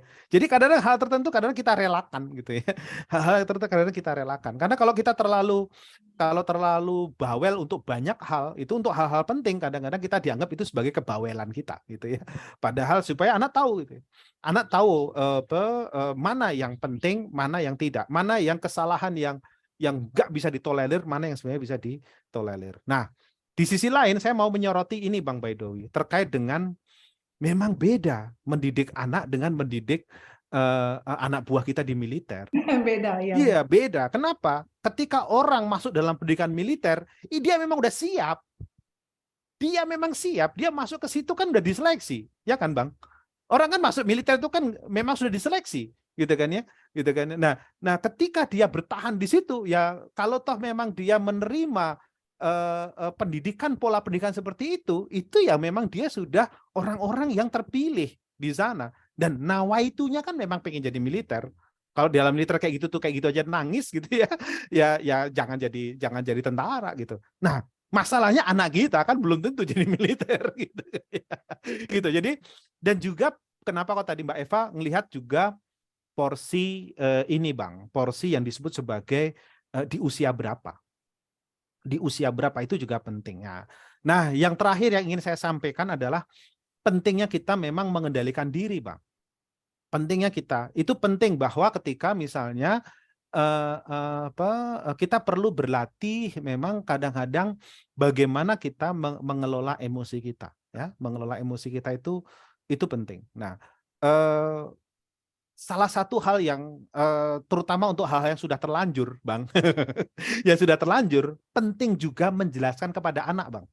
Kan ada hal-hal yang kadang-kadang kita kan tahu ya bahwa untuk kita berubah itu kan nggak mudah, ya kan? Nah, kita juga perlu jelaskan kepada keluarga kita, istri kita, anak kita bahwa aku berusaha. Contoh misalnya gini. Anak saya tahu kalau misalnya saya itu kan kebayang nggak orang Solo. Orang Solo itu jarang marah. Tapi begitu marah kan suka nggak terkendali kan. Gitu. Jadi kan gitu kan. Jadi anak saya jadi tahu, anak saya pernah tahu gitu, pernah tahu betul saya marah sekali gitu ya. Itu pernah tahu gitu ya. Jadi dia tahu gitu ya bahwa bahkan kadang-kadang ayahnya marah tapi padahal yang salah ayahnya sendiri. Gitu kan ya. Jadi bahkan nanti kalau diingetin tambah marah kan. Misalnya contoh, itu kesalahan saya gitu ya. Tapi saya nggak tahu bahwa itu kesalahan saya gitu. Sayanya ngamuk gitu ya. Saya bilang ke anak saya, nanti kalau ayah kayak gitu lagi, udah kamu diem saja dulu sampai ayah selesai ngomelnya. Gitu kan ya. Gitu ya. Setelah selesai ayah udah agak sedikit cooling down, kasih tahu, ya itu tadi ayah sendiri yang naruh gitu misalnya gitu ya. Nah, biasanya kadang-kadang kita kan kalau misalnya lagi marah, kita lagi ngegas, ditambah ngegas kan tambah ngegas kitanya gitu. Makanya kadang-kadang saya bilang ke anak saya, kadang kalau ayah lagi kayak gitu udah maklumi aja dulu, biarin aja dulu, kasih dulu ayah kesempatan untuk ngomel gitu ya. Setelah itu baru kamu tegur. Nah, kadang-kadang kita juga perlu mengakui keterbatasan kita, Bang, gitu ya, nggak masalah gitu ya. Gitu. Kadang-kadang kita perlu akui keterbatasan kita yang memang kadang-kadang kita kan bukan sosok sempurna. Supaya dia juga tahu bahwa ayahnya dia juga manusia gitu kan ya. Bahwa juga punya kelemahan, punya sisi buruk dan segala macam. Kita nggak selalu hebat kan Bang. sebaiknya anak kita bukan melihat sosok kita yang sangat hebat, sempurna, padahal itu bohong.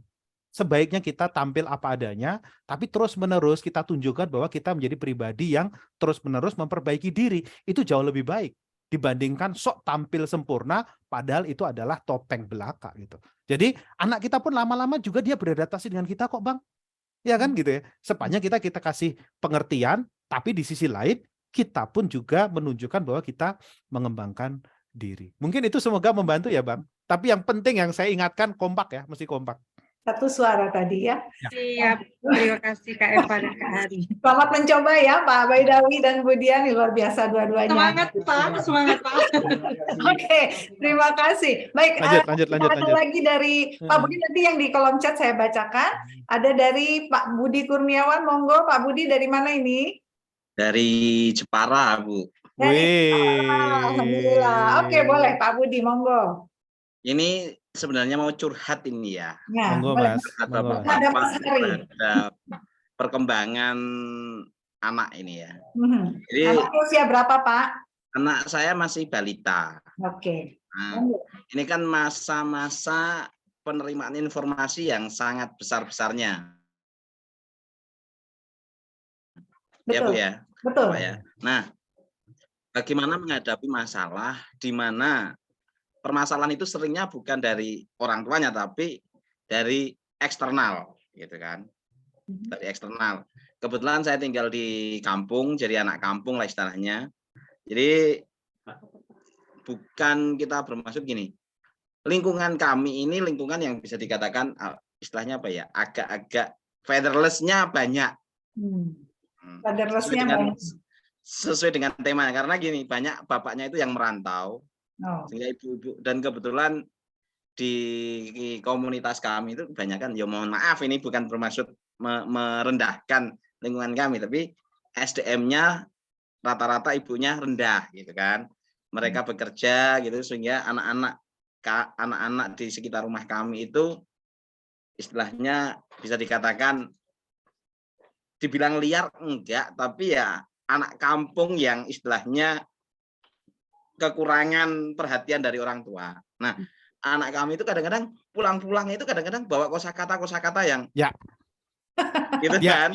Bawa kosakata baru yang luar biasa gitu kan. Bagi nah, itu permasalahan itu yang ada dari kami. Terus kadang-kadang juga ya kebetulan saya juga tinggal sama ada orang tua juga gitu. Ketika kita nasihati kadang-kadang orang tua juga ikut nimbrung. Itu kan permasalahan kan bagi banyak orang kan. Nah, menghadapi itu solusinya bagaimana gitu Pak? Mas Ari gimana nih? Ayahnya banyak. Ya sama sebenarnya Mas. Saya juga tinggal di kampung kok. Saya tidak tinggal di komplek kok Mas. Saya tinggal tidak di perumahan komplek. Ini memang sengaja gitu ya supaya anak saya lebih pergaulannya lebih itu. Resikonya begitu gitu ya. Kita itu kan nggak bisa menutup mulut orang lain ya. Tangan kita cuma dua, nutupin mulut orang anak-anak sekampung kan susah ya Bang gitu ya. Nah iya, nutupin kuping anak juga susah. Tetapi anak kita harus tahu mana yang omongan yang baik dan mana yang tidak. Ya itu dia harus tahu gitu ya. Contoh di kami itu, di sini juga banyak makian. Di sini tuh saya tuh jarang terdengar ada gunggungan, tapi orang seringkali memanggil anjing gitu. Padahal nggak ada gonggongan gitu loh, gitu karena, nah tapi anak saya beritahu gitu loh. Jadi contoh misalnya ini loh yang nggak boleh. Ini tuh meskipun teman-teman mengatakan seperti ini yang nggak boleh. Ini supaya mereka tahu gitu. Bahkan lama-lama akhirnya dia memilih sendiri gitu ya. Nah yang juga nggak usah di kampung begitu. Sekarang yang bahkan anak-anak nggak tahu itu adalah dari YouTube Bang. Dari YouTube Mas. Nah YouTube itu seringkali misalnya anak-anak itu nggak sadar, contoh misalnya ketika dia nonton games itu kan ada komentatornya kan. Nah seringkali komentator itu kan menggunakan makian-makian dalam bahasa Inggris dan anak itu nggak tahu bahwa itu makian. Betul. Misalnya what the itu kan makian sebenarnya. Nah kita tuh memang perlu tahu dia itu negeri dari siapa dan memang perlu memberikan yang seperti itu tidak baik kalau kamu melakukan seperti itu, orang akan menilai kamu seperti apa dan segala macamnya. Jadi mau nggak mau kita harus yang ngasih pagernya. Itu ya kalau kita menghadapinya, Bang. Jadi kan sehingga anak kita tahu bahwa itu nggak baik, ya, itu nggak baik, gitu ya, gitu. Dampaknya apa sih, gitu ya. Nah, kalau jenengan kadang-kadang bisa juga menambahkan, gitu ya, bahwa bila boleh menggunakan tambahan misalnya dari nilai-nilai agama, gitu ya, bahwa kita itu kan sebaiknya mengatakan sesuatu dengan baik, bahkan kadang-kadang diam itu lebih baik dibandingkan mengatakan sesuatu yang buruk. Memang itu justru malah saatnya kita menjelaskan ketika kita menemukan yang buruk, kita memberikan yang baik. Nah, kemudian jangan terlalu reaktif. Kadang-kadang kita selalu reaktif kan, kita jadi ikut kaget kan. Iya. Jadi ketika dia ngeluarin kata-kata itu, sudah kemudian kita panggil, sini nak. Tadi kamu ngomong apa? Ngomong ini. Oke, kamu tahu nggak artinya itu apa? Gitu kan ya. Kadang-kadang dia bisa jadi cuman ikut-ikutan, tapi dia nggak tahu artinya. Dan disitulah momen kita menjelaskan. Nah, itu ya, Bang. Nah, yang kedua tadi menarik adalah itu resikonya ketika kita tinggal bersama, ketika anak tinggal bersama kakek dan nenek. Nah, ketika kakek sama nenek, seringkali kakek dan nenek itu ikut dalam proses pengasuhan. Dan itu yang memang kembali dari tantangannya. Kalau tadi Mas Baidowi sama Mbak Dian itu kompak, harus kompak berdua. Nah, ini memang kita harus kompakkan dengan kakek dan nenek kita. Dengan ayah dan ibu kita. Kita harus kompakkan. Jadi contoh misalnya, dulu misalnya, ternyata cara saya mengasuh dengan anak saya, itu dengan ketika saya bawa ke Solo, beda. Ketika suatu saat anak saya itu lari, jatuh, benjol, ada segede telur puyuh gitu di sini, usianya 2,5 tahun, anak saya nangis. Nah, itu oleh orang tua sekitar saya, oleh bude-bude saya, tante-tante saya gitu ya, bule-bule saya, dia mengatakan, ya wes, ini pakai bahasa Jerman ya, jajarannya kauman, wes, ojo nangis, cah lanang kok nangis gitu ya. Nah, padahal kalau di kami, biasanya kalau anak menangis seperti itu, saya malah sebaliknya. Udah nangis aja nak. Kan nangis tuh ekspresi sakit. Lah wong anak 2 tahun, benjol, nangis, ya wajar lah. Gitu kan ya. Gitu kan. Kalau dia minta minum nangis, baru saya stop. Jangan nangis, ngomong aja gitu. Tapi kalau nangis itu nangis yang tepat gitu. Ya, itu kan beda pola asuh ya, saya sampaikan gitu ya ke bude saya, ke ini, bude mohon maaf kalau nanti lain kali kayak gini biarin aja dia nangis, lawang memang sakit kok gitu ya. Dan bagi kami anak laki-laki itu nggak apa-apa nangis, memang anak laki-laki itu nggak boleh nangis gitu. Kalau nangis pada waktu yang tepat kan boleh ya. Contoh misalnya Pak Budi segede ini nangis boleh nggak Pak? Boleh. Kebayang nggak bangun jam 3 malam habis sholat kita berdoa sambil menangis. Nah, itu tangisan yang paling tepat gitu loh. Jadi ketika didoktrin anak laki-laki nggak boleh nangis, itu juga kadang-kadang hal-hal tertentu yang perlu kita samakan. Sementara gitu nggih Mas Budi, semoga membantu. Kalau tambahan lagi boleh nggak? Itu kan ini kan yang dari eksternal. Nah, dari internal nih kadang ini sama pasangan sama istri ya. Karena efek yang dibawa dari eksternal tadi seperti itu, kalau saya sih kadang-kadang ya bisa menjelaskan dengan slow gitu kan. Tapi istri itu kadang-kadang mencoba untuk melakukan pagarnya itu, dan enggak usah main keluar gitu. Tapi di situ kami akhirnya sering bertengkar. Kenapa? Nah gini, kalau bermain keluar itu kan dapat sosialisasi, tapi kalau tetap di rumah aja, itu mereka, saya mencoba memperjelaskan dampak itu. Karena itu tadi yang antara problemnya akhirnya nambah, selain dari eksternal, dari perbedaan ya. Terus nambah lagi sama pasangan juga, karena kadang-kadang menyelaraskan pemikiran antara kita dan istri itu karena 2 orang yang berbeda. Ya kadang-kadang aja sih sebenarnya nggak sering. Jadi sebelum jadi teman berbagi dengan anak, perlu jadi teman berbagi istri. Saya izin ya Bang Amirullah, saya pakai nasihatnya Abang ya. Gitu ya. Jadi menurut saya nasihatnya Bang Amirullah saya baca itu di chatnya itu penting. Jadi kita itu perlu juga meluangkan waktu untuk saling ngobrol gitu dengan istri kita. Gitu ya. Prinsip-prinsipnya apa? Apa yang perlu disepakati bersama? Mana yang jadi penting bagi kita gitu. Karena kadang-kadang untuk anak itu tuh terlalu banyak nilai yang kita anggap penting bagi dia juga mabok juga gitu. Lebih baik sedikit nilai tapi kita pegang tinggi, kita junjung tinggi, dan dari situ pelan-pelan belajar. Contoh nih misalnya, nih belum tentu yang saya pakai itu cocok dengan ibu dan bapak ya, tetapi maksud saya adalah mulai dulu dari yang sedikit tapi konsisten, baru kemudian ketambahan lagi. Contoh ini, salah satu pendidikan nilai yang kami anggap penting sejak kecil itu adalah cuma 2 awalnya. Satu respect, yang kedua responsibility. Dua itu karena itu juga yang direkomendasikan oleh Thomas Licona di dalam Educating for Character. 2 nilai itu dulu saya coba gitu loh, karena yang penting kamu tuh respect artinya menghargai dirimu sendiri, menghargai orang lain, menghargai orang tua kamu, menghargai Tuhan yang menciptakan kamu. Itu penting gitu ya, itu penting itu. Jadi dan ditampilkan dalam perilaku yang konkret dalam menghargai itu.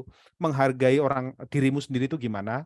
Menghargai, contoh misalnya kamu perlu menghargai kehormatan tubuhmu. Terutama anak perempuan itu penting. Menghormati kehormatan dirinya. Itu penting. Dengan cara apa? Menjaga kebersihannya, menjaga sopan santun ketika berpakaian. Itu cara kamu menghormati dirimu sendiri. Menghormati orang tuamu. Gimana cara menghormati orang tuamu? Hal-hal kecil misalnya, sebelum pergi keluar rumah itu tuh perlu minta izin dan segala macamnya. Itu penting. Minta doa itu penting gitu ya. Menghargai orang tua, menghargai tamu, menghargai guru. Dan yang nggak kalah penting, menghargai Tuhan yang menciptakan kamu. Nah, itu contoh. Yang kedua adalah responsibility. Itu bagi saya penting banget. Responsibility itu termasuk kalau kamu melakukan kesalahan, wujud tanggung jawab itu adalah mengaku. Jadi kalau anak saya itu melakukan kesalahan dan mengaku, itu syarat saya tidak marah. Karena bagi saya mengaku itu nggak mudah bagi dia, gitu ya. Saya lebih marah kalau dia tidak mengaku gitu ya. Jadi tapi kalau dia mengaku melakukan kesalahan, misalnya merusakkan barang, tapi dia mengaku dan dia mencoba perbaikinya, saya nggak marah sama sekali. Meskipun dalam hati, aduh itu kan contoh misalnya anak saya pernah baru beli tab Pak, beli gawai gitu ya, baru, dan sekarang saya udah bilang hati-hati, tapi kemudian dia karena nggak ada hati pecah itu. Saya nggak pengen ngamuknya seperti apa, tapi kemudian dia ngaku, ayah, tadi aku pegang nggak hati-hati kepleset dan ini jatuh. Terus ini aku harus ngapain? Kebayang? Tapi karena itu adalah wujud tanggung jawab, saya tahu nggak mudah dia ngakuin perbuatan itu gitu ya. Bagi saya harga tanggung jawab yang dia tunjukkan itu jauh lebih mahal dibandingkan tab yang dia rusakkan gitu. Nah, itu contoh ya Pak. Jadi baru kemudian nanti kalau 2 hal itu mungkin Anda tambahkan. Nah, tiap keluarga pasti punya nilai-nilai yang mana yang lebih tinggi gitu ya, mana yang dianggap berharga, tapi jangan terlalu banyak, karena kalau terlalu banyak anak juga kebingungan gitu. Jadi mabok artinya pilihlah mana nilai, mana karakter, gak usah banyak-banyak gitu, 2 atau 3, sepanjang itu kemudian konsisten dan Anda anggap penting, Anda sendiri juga mampu mempraktekannya, meneladaninya, maka itu jauh lebih berharga dibandingkan yang sangat banyak tapi kemudian malah cuman menjadi wacana saja bagi dia. Oke, luar biasa nih Mas Hari. Pak Budi, semoga bisa dipraktekkan di rumah ya. Terima kasih banyak nih dari Jepara, Pak Budi. Oke, Mas Hari, ini sebetulnya masih ada beberapa pertanyaan. Kita bacakan yang di kolom chat ya, karena kasihan ya udah pertanyaan nih, karena sudah 5:30. Singkat saja, mungkin dari Bu Susi nih. Tadi kata Mas Hari disampaikan, pentingnya keterampilan bertanya pada anak. Pertanyaan-pertanyaan apa aja yang bisa kita tanyakan pada anak untuk membangun kedekatan dan kepercayaan anak. Mas Hari, ini saya jadi punya ide nih. Mas Hari kayaknya kalau bikin program khusus untuk ayah, nah ini bagus juga nih. Ini banyak kegelisahan dari orang. Yeah. Nanti di akhir saya akan minta waktu sebentar, Ibu dan Bapak, mungkin 2 menit untuk mengisi itu ya, mengisi satu survei kalau memang diperlukan. Nanti saya minta mahasiswa saya, kan ada mahasiswa S2 saya di sini. Hadir? Tenri hadir kan ya, Ten? Nanti tolong Tenri tolong di-share-kan saja ya. Tolong share-kan aja di chat, tolong sambil diisi Ibu dan Bapak. Ya, nanti dari sana barangkali itu juga masukan untuk Ibu dan Bapak sekalian. Oke, tadi ya cara bertanya. Jadi gini, pertanyaan itu macam-macam. Pertanyaan itu sebenarnya apa sih? Pertanyaan itu adalah pernyataan yang menuntut jawab. Pertanyaan itu adalah pernyataan yang menuntut jawab. Jadi hati-hati dengan pertanyaan yang Anda ajukan. Karena pertanyaan itu bisa menyakiti, pertanyaan bisa mengobati. Pernah kan sakit hati karena pertanyaan seseorang? Betul. Pertanyaan itu bisa mengganggu, pertanyaan itu bisa membantu. Nah, bagaimana cara kita bertanya untuk memberikan perhatian? Jadi pertanyaan itu banyak sekali tipenya dan banyak tujuannya. Kalau Anda pertanyaan pengen menunjukkan bahwa Anda memperhatikan seseorang, maka lakukan feedback. Kayak tadi contoh, saya bertanya ke Pak Baidowi, saya mohon testimoninya. Pak Baidowi, ketika saya bertanya, Pak Baidowi, saya tebak dari militer ya, itu kan pertanyaan ya, dari tentara ya. Apa perasaan Pak Baidowi ketika saya bertanya itu? Nah, coba Pak Baidowi masih di sini, Pak? Masih itu. Oh iya. Perasaannya gimana ketika saya tebak Pak Baidowi dari tentara ya? Perasaannya apa, Pak? Mohon izin bisa diulangi, Bapak? Kalau ketika tadi kan saya bertanya ketika Bapak mengatakan bahwa saya kan pekerjaannya, kemudian saya tanya, Bapak dari tentara ya, gitu ya, gitu kan ya.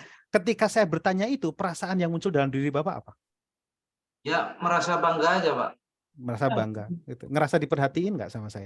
Merasa diperhatikan, kok bisa sampai tahu? Iya, gitu. Kok bisa tahu? Iya. Jadi kadang-kadang pertanyaan kita itu tuh kalau pengen menunjukkan perhatian, caranya adalah mulai dulu dengan feedback. Kayak tadi itu sebenarnya kalau mau saya tambahkan, saya bilang, Pak, dari santunnya, dari cara santunnya Bapak menjawab, kok Bapak kayak tentara ya, gitu ya. Nah, itu teknik menunjukkan perhatian. Jadi tekniknya adalah feedback plus question. Jadi kasih feedback dulu, tambah question. Kamu kelihatan beda hari ini, apa yang terjadi? Gitu ya.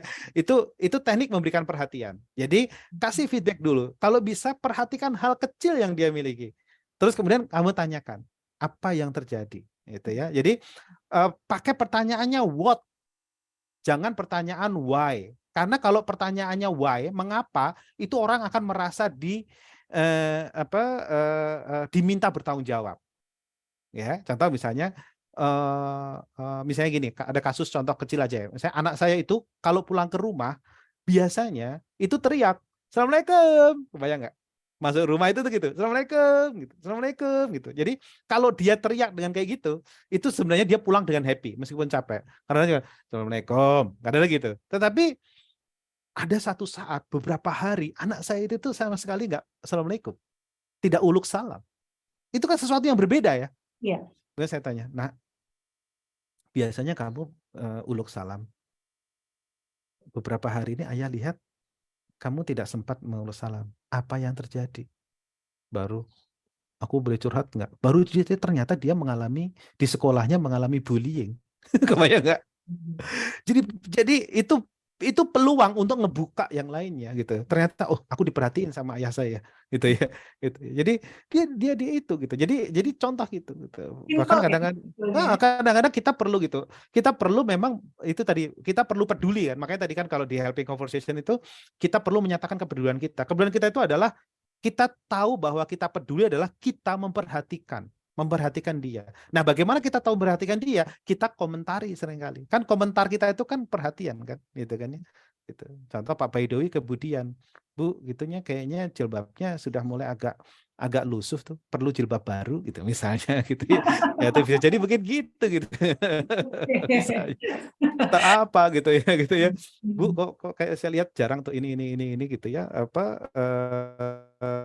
Uang bulannya perlu ditambah gitu. Mestinya siapa tahu begitu, Pak. Gitu. Wah, kayaknya sebentar lagi ditambah.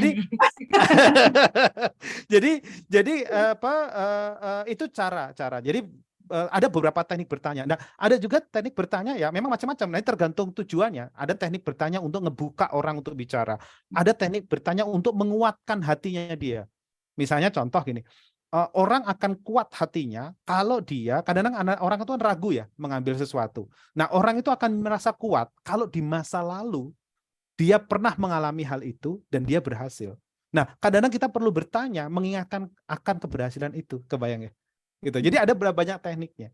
Contohnya gimana, Mas? Yang tadi mengingatkan. Contoh misalnya kembali kemudian misalnya deh, karena tadi Mas Baidowi, saya ngasih contoh Mas Baidowi boleh ya? Misalnya Mas Baidowi tanya misalnya, Mas, tadi kan ngasih tips itu, tapi itu kan susah. Itu kan nggak mudah bagi saya. Saya kan bisa bertanya, Mas, pernah nggak ketika pendidikan militer dulu, jenengan dapat satu tugas yang kayaknya sangat susah dan Anda ragu? Pernah? Apa yang Anda lakukan pada saat itu? Saya lakukan ini ternyata bisa. Nah, ketika saya ingatkan Mas Baidowi pada pengalaman keberhasilan di masa lalu, itu meningkatkan kepercayaan dirinya. Gitu ya. Jadi pertanyaan kita itu bisa membuat orang jadi ingat kekuatan dia di masa lalu, karena kalau dalam psikologi itu kan kekuatan seseorang itu terletak di masa lalunya. Ketika dia mengalami kesulitan, apa yang dia lakukan? Ketika dia mengalami keberhasilan, apa perjuangan yang sudah dilakukan? Itu adalah contoh kekuatan dia. Dan ketika kita ditanya, pertanyaan itu membuat dia mengakses kekuatannya, itu akan meningkatkan kepercayaan dirinya. Contoh. Atau kadang-kadang kita bisa bertanya untuk menguji komitmennya. Misalnya Mbak Dian mau bertanya kepada anaknya. Nah, misalnya nih, itu namanya what if. Tipe pertanyaan namanya what if. Nih, misalnya ayah ngasih kamu kesempatan untuk ini. Kira-kira apa yang kamu lakukan? Kan masih misalnya ya. Tinggal lihat dulu. Kalau dia nanti akan gini. Oh ya udah kalau gitu tuh ayah pertimbangkan lagi deh. Gitu. Kan itu kan what if gitu ya. Jadi contoh misalnya nak, kalau misalnya kita mau ini terpikir untuk ini, apa yang akan kamu lakukan? Itu kadang-kadang untuk menguji, itu pertanyaan what if, gitu ya. Atau kalau kita ingin menyarankan sesuatu, tetapi supaya nggak kelihatan banget kita mendoktrin, kita juga bisa menggunakan bagaimana jika. Oke, bagaimana jika kita coba dulu yang ini? Menurut kamu gimana? Oh iya bisa ya, gini. Oke, gitu. Kalau yang lain, gitu, seperti apa? Jadi gitu. Nanti kalau di dalam teknik percakapan itu nanti kita akan biasanya saya akan membantu teman-teman belajar kepentingan bertanya itu untuk apa saja dan tipe pertanyaan apa yang perlu diajukan. Terus kemudian tipe pertanyaan apa yang sebaiknya dihindari karena itu punya potensi untuk menyakiti. Ya, kira-kira. Jadi kalau menurut saya segera buat program Mas Hari. Ini kan programnya Mas sudah ada, namanya Belajar Menjadi Teman Berbagi. Nah, artinya programnya khusus untuk ayah kah atau untuk orang? Itu programnya untuk sementara ini programnya kalau di kementerian, karena sekarang saya jadi konsultan di kementerian, akan diusulkan juga untuk para dosen yang menjadi pembimbing. Tapi beda tentu, konsepnya sama, tetapi tentu ininya pembahasannya beda ya. Sekarang ini digunakan untuk dosen wali. Nah, makanya untuk orang tua, bahkan untuk para manajer. Oke. Kemana nanti diinfokan. Diinfokan deh Mas Hari. Ini ada Mbak atau Mas ya, Mas Teni Wali? Mas atau Mbak. Mbak Teni Wali. Boleh Ibu dan Bapak klik ada link di kolom chat dari Mbak Teni Wali. Link untuk survei ya, untuk survei. Ya.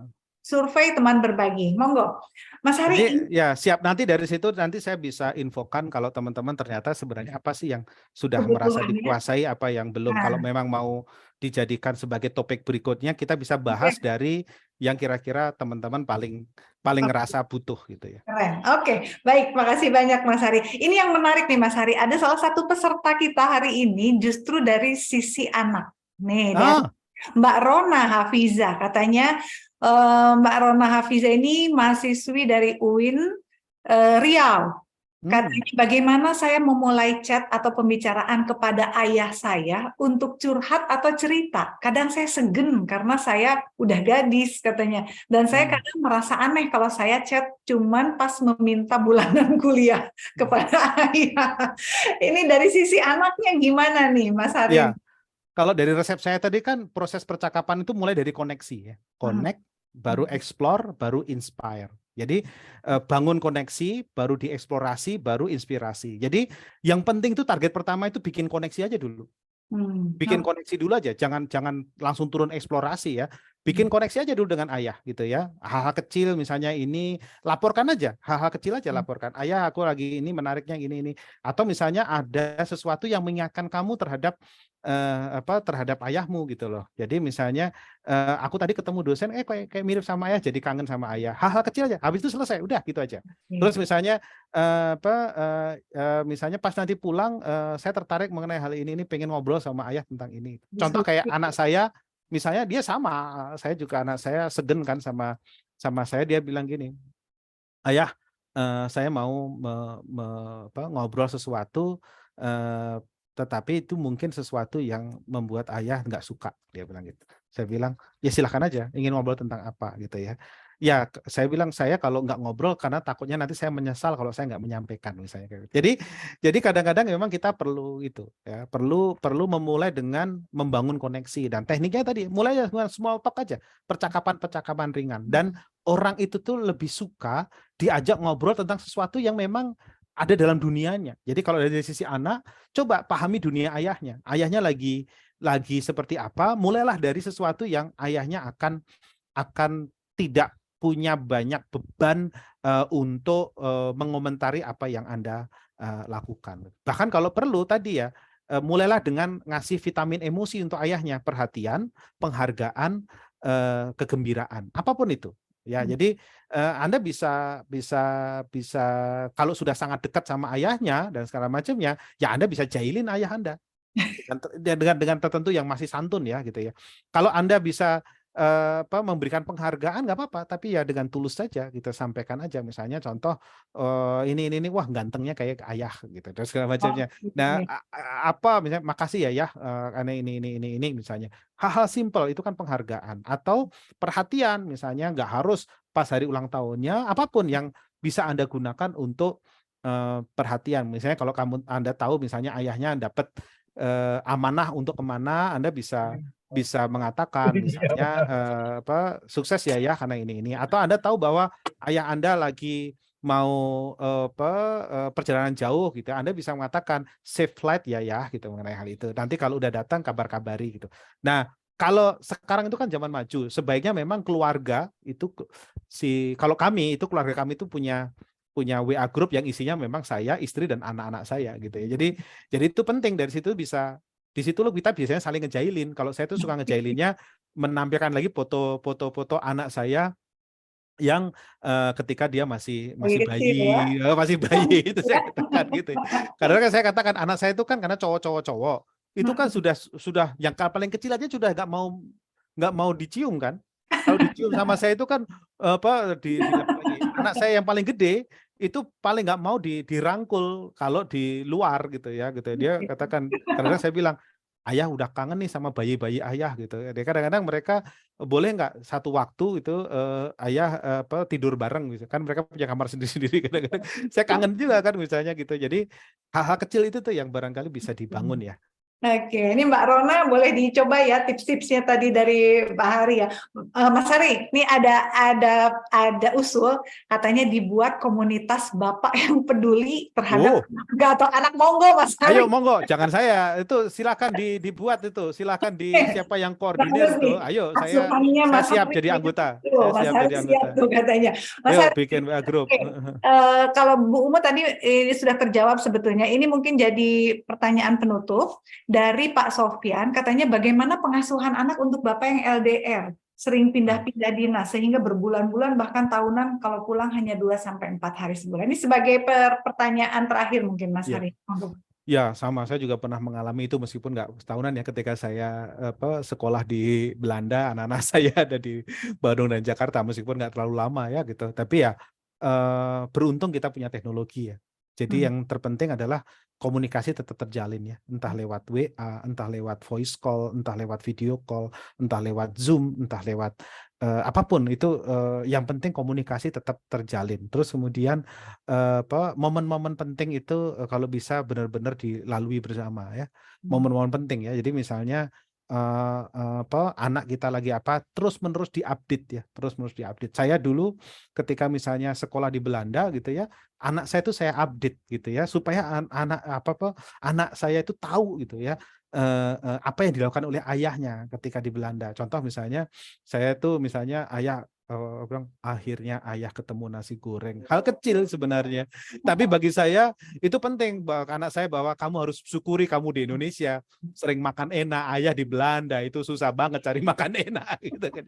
Nah, hal-hal kecil seperti itu yang kadang-kadang, kalau contoh misalnya ini ayah sambil ayah jadi relawan masjid tuh. Jadi saya ketika sekolah di Belanda kan jadi relawan ngurusin pengajian. Terus nah ayah dapat bayaran nih bulan ini dapat tiket nonton gitu. Ini ayah lagi mau nonton. Jadi kita bisa update apa yang dilakukan ketika di sana supaya keluarga kita yang di rumah itu bisa memahami apapun itu yang kita lakukan. Itu kan share tentang perjuangan kita supaya anak-anak kita juga terinspirasi gitu loh, bahwa ayahnya berjuang juga untuk mereka gitu. Sebaliknya kita yang ada di rumah kita juga bisa share gitu ya. Kita bisa share, oh ini terutama penuhilah dengan berita-berita baik.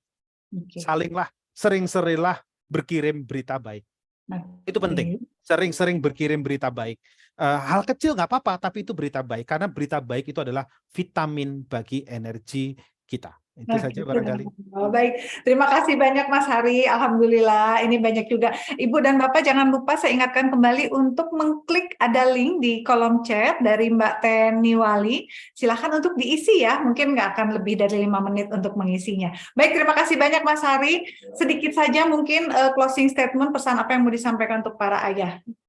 Ya, ayah itu punya peran yang luar biasa dalam pengasuhan. Banyak hal yang anak butuhkan dari ayah, terutama tentang gagasan tentang masa depan, terutama tentang kedisiplinan, terutama contoh-contoh dari ayah, baik anak laki-laki maupun anak perempuan membutuhkan ayah. Sehebat-hebatnya ibu, peran ayah sangat dibutuhkan. Salah satu hal yang bisa Anda lakukan adalah mengoptimalkan percakapan. Jadi penting bagi ayah untuk berbagi cerita, berbagi pemikiran, berbagi perasaan, berbagi harapan dengan anak. Barangkali itu saja. Baik, terima kasih banyak Mas Hari, closing statement-nya luar biasa. Terima kasih narasumber, terima kasih juga Ibu dan Bapak peserta yang sudah hadir hari ini. Jangan lupa untuk follow Instagram Atensi Anak Remaja. Sekali lagi follow Instagram Atensi Anak Remaja. Bagi yang tidak bisa hadir, bisa mengakses semua rekaman seminar Atensi di YouTube Atensi Anak Remaja. Jangan lupa yang belum mengisi link yang ada di kolom chat.